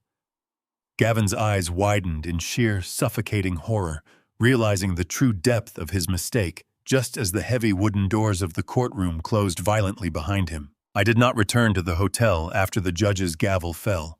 The legal victory was absolute, but the physical reclamation of my territory remained. I rode in the back of Mitchell's town car, flanked closely by two marked police cruisers. The drive back to the estate was quiet, the winter afternoon sky already beginning to bruise with the dark, heavy approach of dusk. When we pulled up to the wrought iron gates, they stood wide open, abandoned, during the liquidators' panicked retreat the day before. The two uniformed officers stepped out of their vehicles, first resting their hands on their utility belts, as they escorted me up the long gravel driveway. The sprawling mansion loomed ahead, stripped entirely of its usual warm, welcoming light. It looked like a dead monolith against the gray horizon. Mitchell had kept the utility transfer in effect. The estate was completely off the grid, plunged into a freezing, echoing silence. I unlocked the heavy mahogany front doors and pushed them open. The air inside was significantly colder than the outside wind, carrying the distinct, stale chill of a lifeless building. The grand foyer was cast in deep shadows, the ornate crystal chandelier hanging blindly above us. I stepped over the threshold, my hard-soled shoes echoing sharply against the imported marble floor. The officers flanked me, turning their high-powered tactical flashlights on to cut through the oppressive gloom. The bright white beams swept across the imported wallpaper and the empty spaces where Evelyn's art collection had previously hung. We did not have to search the sprawling house for the remaining trespasser. The frantic, shuffling noises echoing from the main hallway led us directly to her. The flashlight beams pinned Yolanda against the far wall of the foyer. She was a chaotic blur of panic and desperation, completely stripped of the arrogant poise she had wielded in the courtroom just hours earlier. She was violently shoving handfuls of expensive designer clothing and luxury leather handbags into cheap black plastic garbage bags. The pristine garments she had purchased with stolen wealth were now being unceremoniously crammed together like common refuse. She froze like a frightened animal caught in headlights when the officers announced their presence, informing her that the permanent restraining order was currently active and she had exactly 5 minutes to vacate the premises entirely. Her eyes darted wildly from the officers to my face. The reality of the freezing dark house and the flashing red and blue lights reflecting through the front windows finally broke the last of her delusions. She dropped the heavy plastic sack she was holding. It hit the marble floor with a dull, pathetic thud. Yolanda collapsed onto her knees, crawling frantically across the cold floor toward my legs. The officers immediately stepped forward to intercept her, but I raised my hand to halt them. I wanted to hear exactly what a cornered predator sounded like. She looked up at me, her makeup completely ruined. Her face twisted in genuine, unadulterated terror. She bypassed apologies entirely and went straight to begging for her survival. She choked out that Gavin's private equity creditors had already started calling her personal cell phone. The New Jersey syndicate knew Gavin was locked inside a county jail cell, and they were pivoting their aggressive collection efforts directly onto her. She screamed that these men were violent, that they knew exactly where she lived, and that they had explicitly threatened her physical safety if the $3 million was not delivered by the end of the week. She clasped her hands together, begging me for a personal loan, pleading with me to tap into my Cayman accounts to save her life. She promised she would disappear, sign any legal document I wanted, and never bother me again if I just wrote her a single check to keep the mob away. I looked down at the weeping woman kneeling on my marble floor. I felt absolutely nothing. No pity, no parental obligation. The emotional bond she was attempting to leverage had been thoroughly incinerated the moment she signed that perjury document, declaring me violently insane. I did not offer her a single cent. I did not offer her a word of comfort. Instead, I reached smoothly into the inner breast pocket of my tailored charcoal suit. I retrieved a single neatly folded piece of white paper. I held it out in the stark beam of the officer's flashlight, waiting for her to take it. Yolanda snatched the paper eagerly with trembling fingers, a sudden spark of manic hope lighting up her tear-streaked face. She believed, even after everything she had done, that I was handing her a certified bank check or a bearer bond to buy her physical safety. She unfolded the paper under the harsh light. The hope drained from her eyes, instantly replaced by a hollow, sickening realization. It was a standard itemized invoice. It was the commercial dry cleaning bill for the antique Persian rug in my dining room, specifically detailing the high cost of utilizing chemical enzymes to remove the heavy bloodstains Gavin had left behind after his fabricated assault.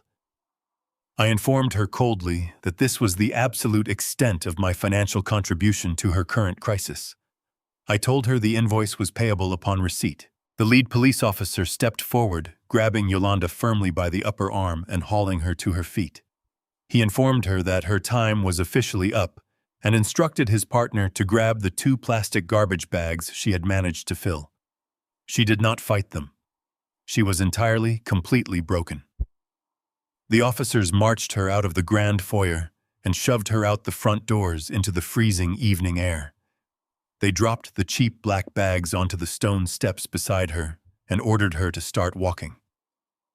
I stepped out onto the sprawling front porch, buttoning my suit jacket against the biting wind. The police cruisers pulled away slowly, maintaining their perimeter, to ensure she did not attempt to return to the property.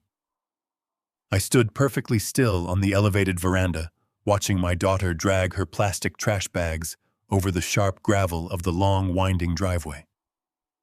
The heavy gates stood open in the distance, waiting to swallow her into the dark. She had entered my home aiming to steal an empire. I watched her slowly disappear into the winter night, walking away with absolutely nothing. The taillights of the police cruisers faded into the distance, leaving me entirely alone in the biting winter wind. I stood on the porch for a long time, the rhythmic crunch of Yolanda's footsteps on the gravel, having completely dissolved into the absolute silence of the night. Once the profound stillness of the property asserted itself, I turned and walked back through the grand mahogany double doors. The foyer was exactly as she had left it, a freezing, cavernous space stripped of its artificial warmth. I walked past the spot where she had fallen to her knees and begged for my money, feeling no residual echo of her presence. She was gone, and the heavy, toxic atmosphere she had brought into my home had vanished with her. I navigated the dark corridors purely by muscle memory, moving smoothly through the shadows of the estate I had built from the ground up. I descended the wooden stairs into the reinforced basement, the air down here carrying the familiar, comforting scent of concrete and aged timber. I approached the massive industrial breaker panel mounted on the far wall. Mitchell had orchestrated the utility shutoff with precise corporate efficiency, but the physical restoration of power was a deeply personal act. I gripped the heavy steel lever of the main breaker and pulled it upward with a sharp, satisfying clack. Deep within the walls, the estate immediately hummed to life. The ambient roar of the central heating system engaged, pushing warm air through the vents. Above me, the grand crystal chandeliers and the recessed hallway lighting sparked into brilliant existence. I walked back up the stairs, watching the rich mahogany and the polished marble gleam under the sudden flood of warm golden light. The physical sensation of reclaiming my territory settled deep into my bones, rooting me firmly to the floorboards.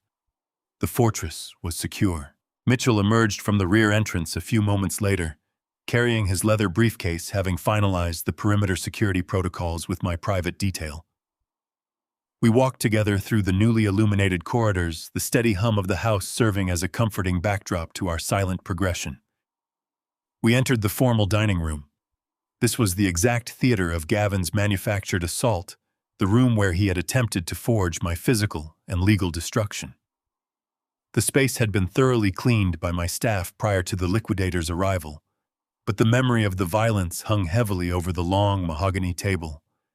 I walked slowly around the perimeter of the room, my eyes tracking the path Gavin had taken when he grabbed the antique chair.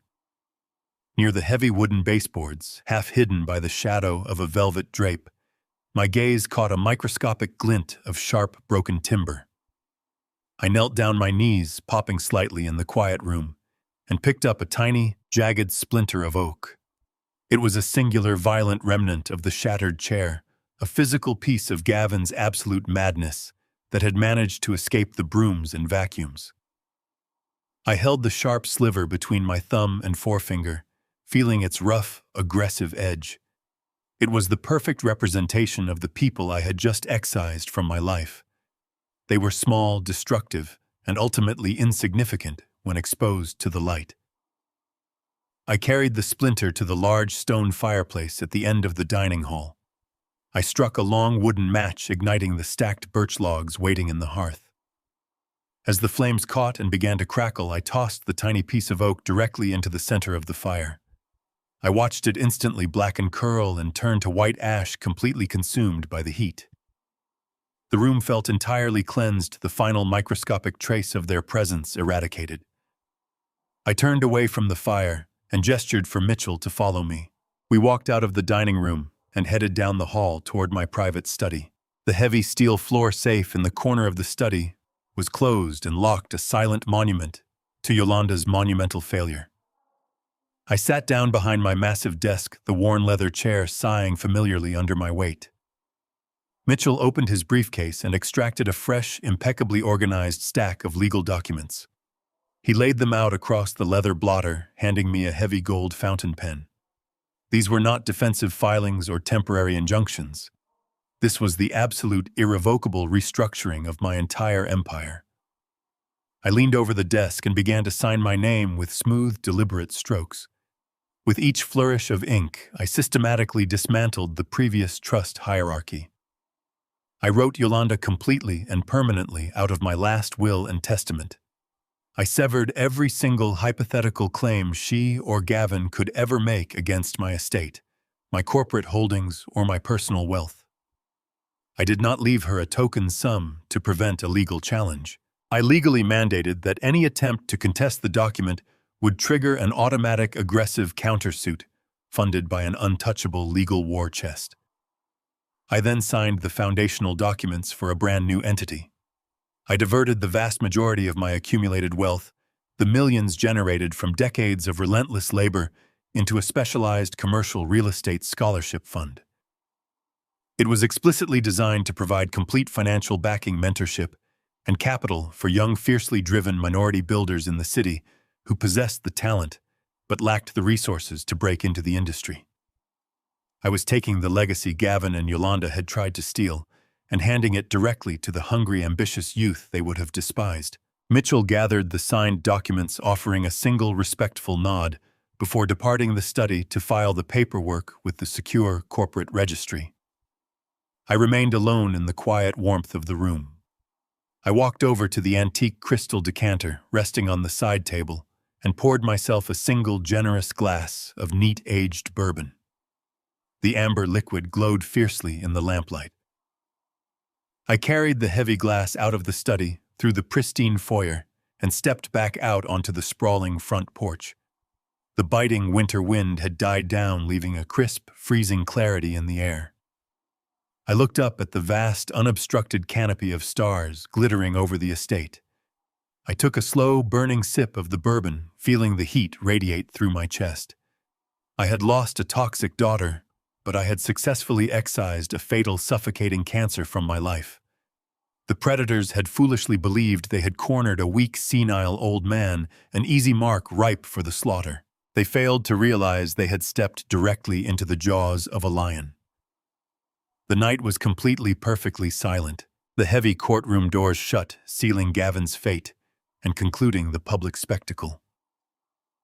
I walked out into the biting winter air, the legal victory absolutely secured, but the physical reclamation of my territory remained. I rode back to the estate, flanked tightly by 2 marked police cruisers. The sprawling mansion loomed ahead, plunged into a freezing, echoing silence by the utility shutoff Mitchell had executed hours prior. I unlocked the front doors. The officers swept their tactical flashlights across the dark, empty foyer, immediately pinning Yolanda against the far wall. She was frantically shoving designer clothes and luxury leather goods into cheap black garbage bags in the dark. The reality of the flashing red and blue police lights finally broke her arrogant delusions. She dropped a bag, crawled across the cold marble, and begged for a personal loan. She screamed that Gavin's private equity creditors were already calling her phone, threatening her life for the $3 million. I looked down at the weeping woman, feeling absolutely nothing. I reached into my jacket and handed her a single piece of paper. It was the commercial dry cleaning invoice for the blood-stained Persian rug Gavin had ruined. I informed her it was payable upon receipt. The officers escorted her out, dropping her trash bags onto the freezing gravel. I stood on the porch watching her disappear into the night with absolutely nothing. I returned inside and descended into the reinforced basement, gripping the main breaker and throwing it upward. The estate instantly flooded with warm golden light. The physical sensation of reclaiming my fortress settled deep into my bones. In the dining room, I found a tiny, jagged splinter of oak from the shattered chair hidden near the baseboard.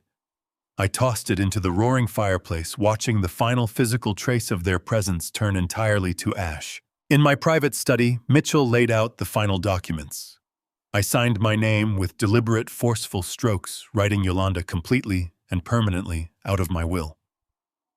I diverted my entire wealth into a commercial real estate scholarship fund for ambitious minority builders. I chose to invest in character, taking the legacy they tried to steal and handing it to the youth they would have despised.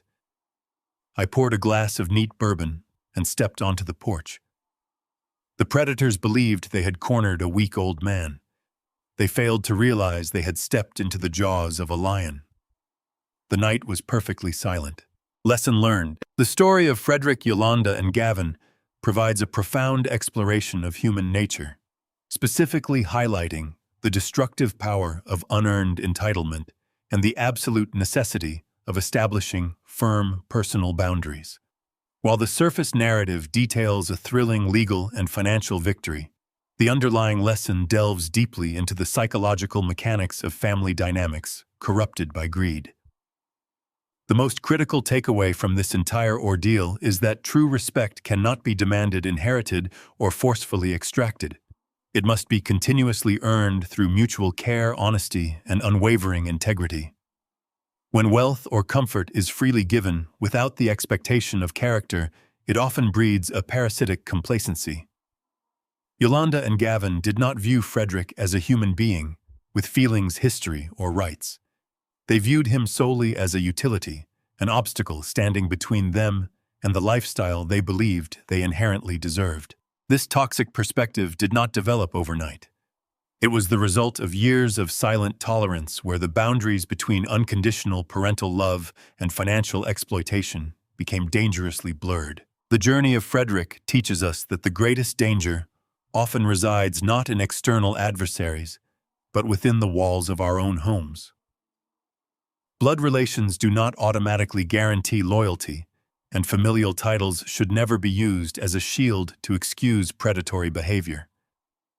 We often fall into the trap of believing that we must endure abuse, manipulation, or disrespect simply because the perpetrator is a child, a spouse, or a relative. However, unconditional love does not equate to unconditional compliance. By repeatedly ignoring the subtle signs of arrogance, Frederick inadvertently allowed their monstrous entitlement to flourish. They became comfortable in their deception because they assumed his paternal affection would forever blind him to their malicious intentions. They mistook his quiet generosity for weakness, his patience for ignorance, and his age for vulnerability. This represents a universal truth. Predators will always interpret kindness as a vulnerability to be exploited. It is our absolute responsibility to recognize when a relationship has transitioned from a bond of mutual support into a dynamic of parasitic extraction. Once that line is crossed, the obligation to protect oneself supersedes any traditional notion of familial duty. You must recognize the harsh reality that some people will only value you for what you can provide them materially, entirely dismissing your humanity in the process. Another crucial aspect of this lesson is the immense power of silent, strategic patience. When confronted with betrayal, the natural human instinct is to immediately react, to scream, to demand answers, or to engage in explosive emotional warfare. Gavin and Yolanda thrived on emotional chaos because they used panic and aggression to manipulate the narrative and control the situation. Frederick, however, chose a completely different path. He chose the terrifying, magnificent power of silence. By retreating into observation, he allowed his adversaries to become overconfident. He gave them the rope they needed to hang themselves. True power does not shout. True power listens, watches, and meticulously gathers evidence. Frederick understood that a shouting match would only yield temporary satisfaction, whereas a perfectly executed legal and financial strategy would yield permanent liberation. He engaged the services of loyal professionals, he secured undeniable proof of their crimes, and he waited for the precise moment when their arrogance would lead them to commit fatal errors on the public record. This teaches us that when dealing with manipulative individuals, our greatest weapon is emotional detachment.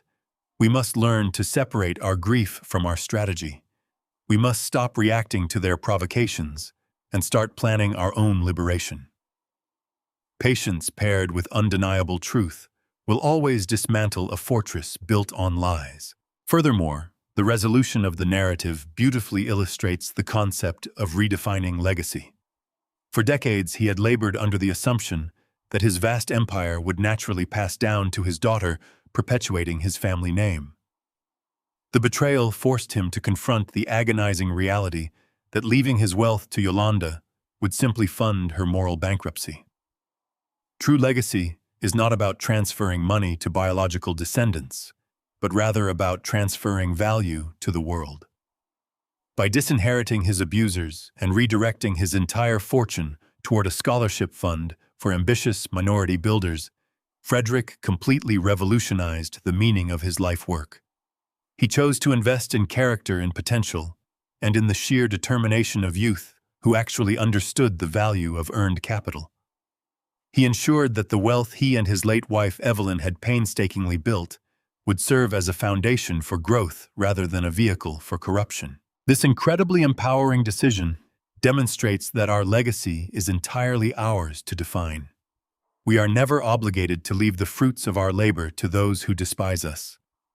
We hold the ultimate authority to channel our resources toward causes, communities, or individuals who embody the values we hold dear. In conclusion, this story serves as a stark, necessary reminder that personal dignity must be fiercely guarded. We must never allow the fear of loneliness or the pressure of societal expectations to keep us chained to toxic individuals. The moment we accept that we deserve to be treated with fundamental respect, we reclaim our autonomy.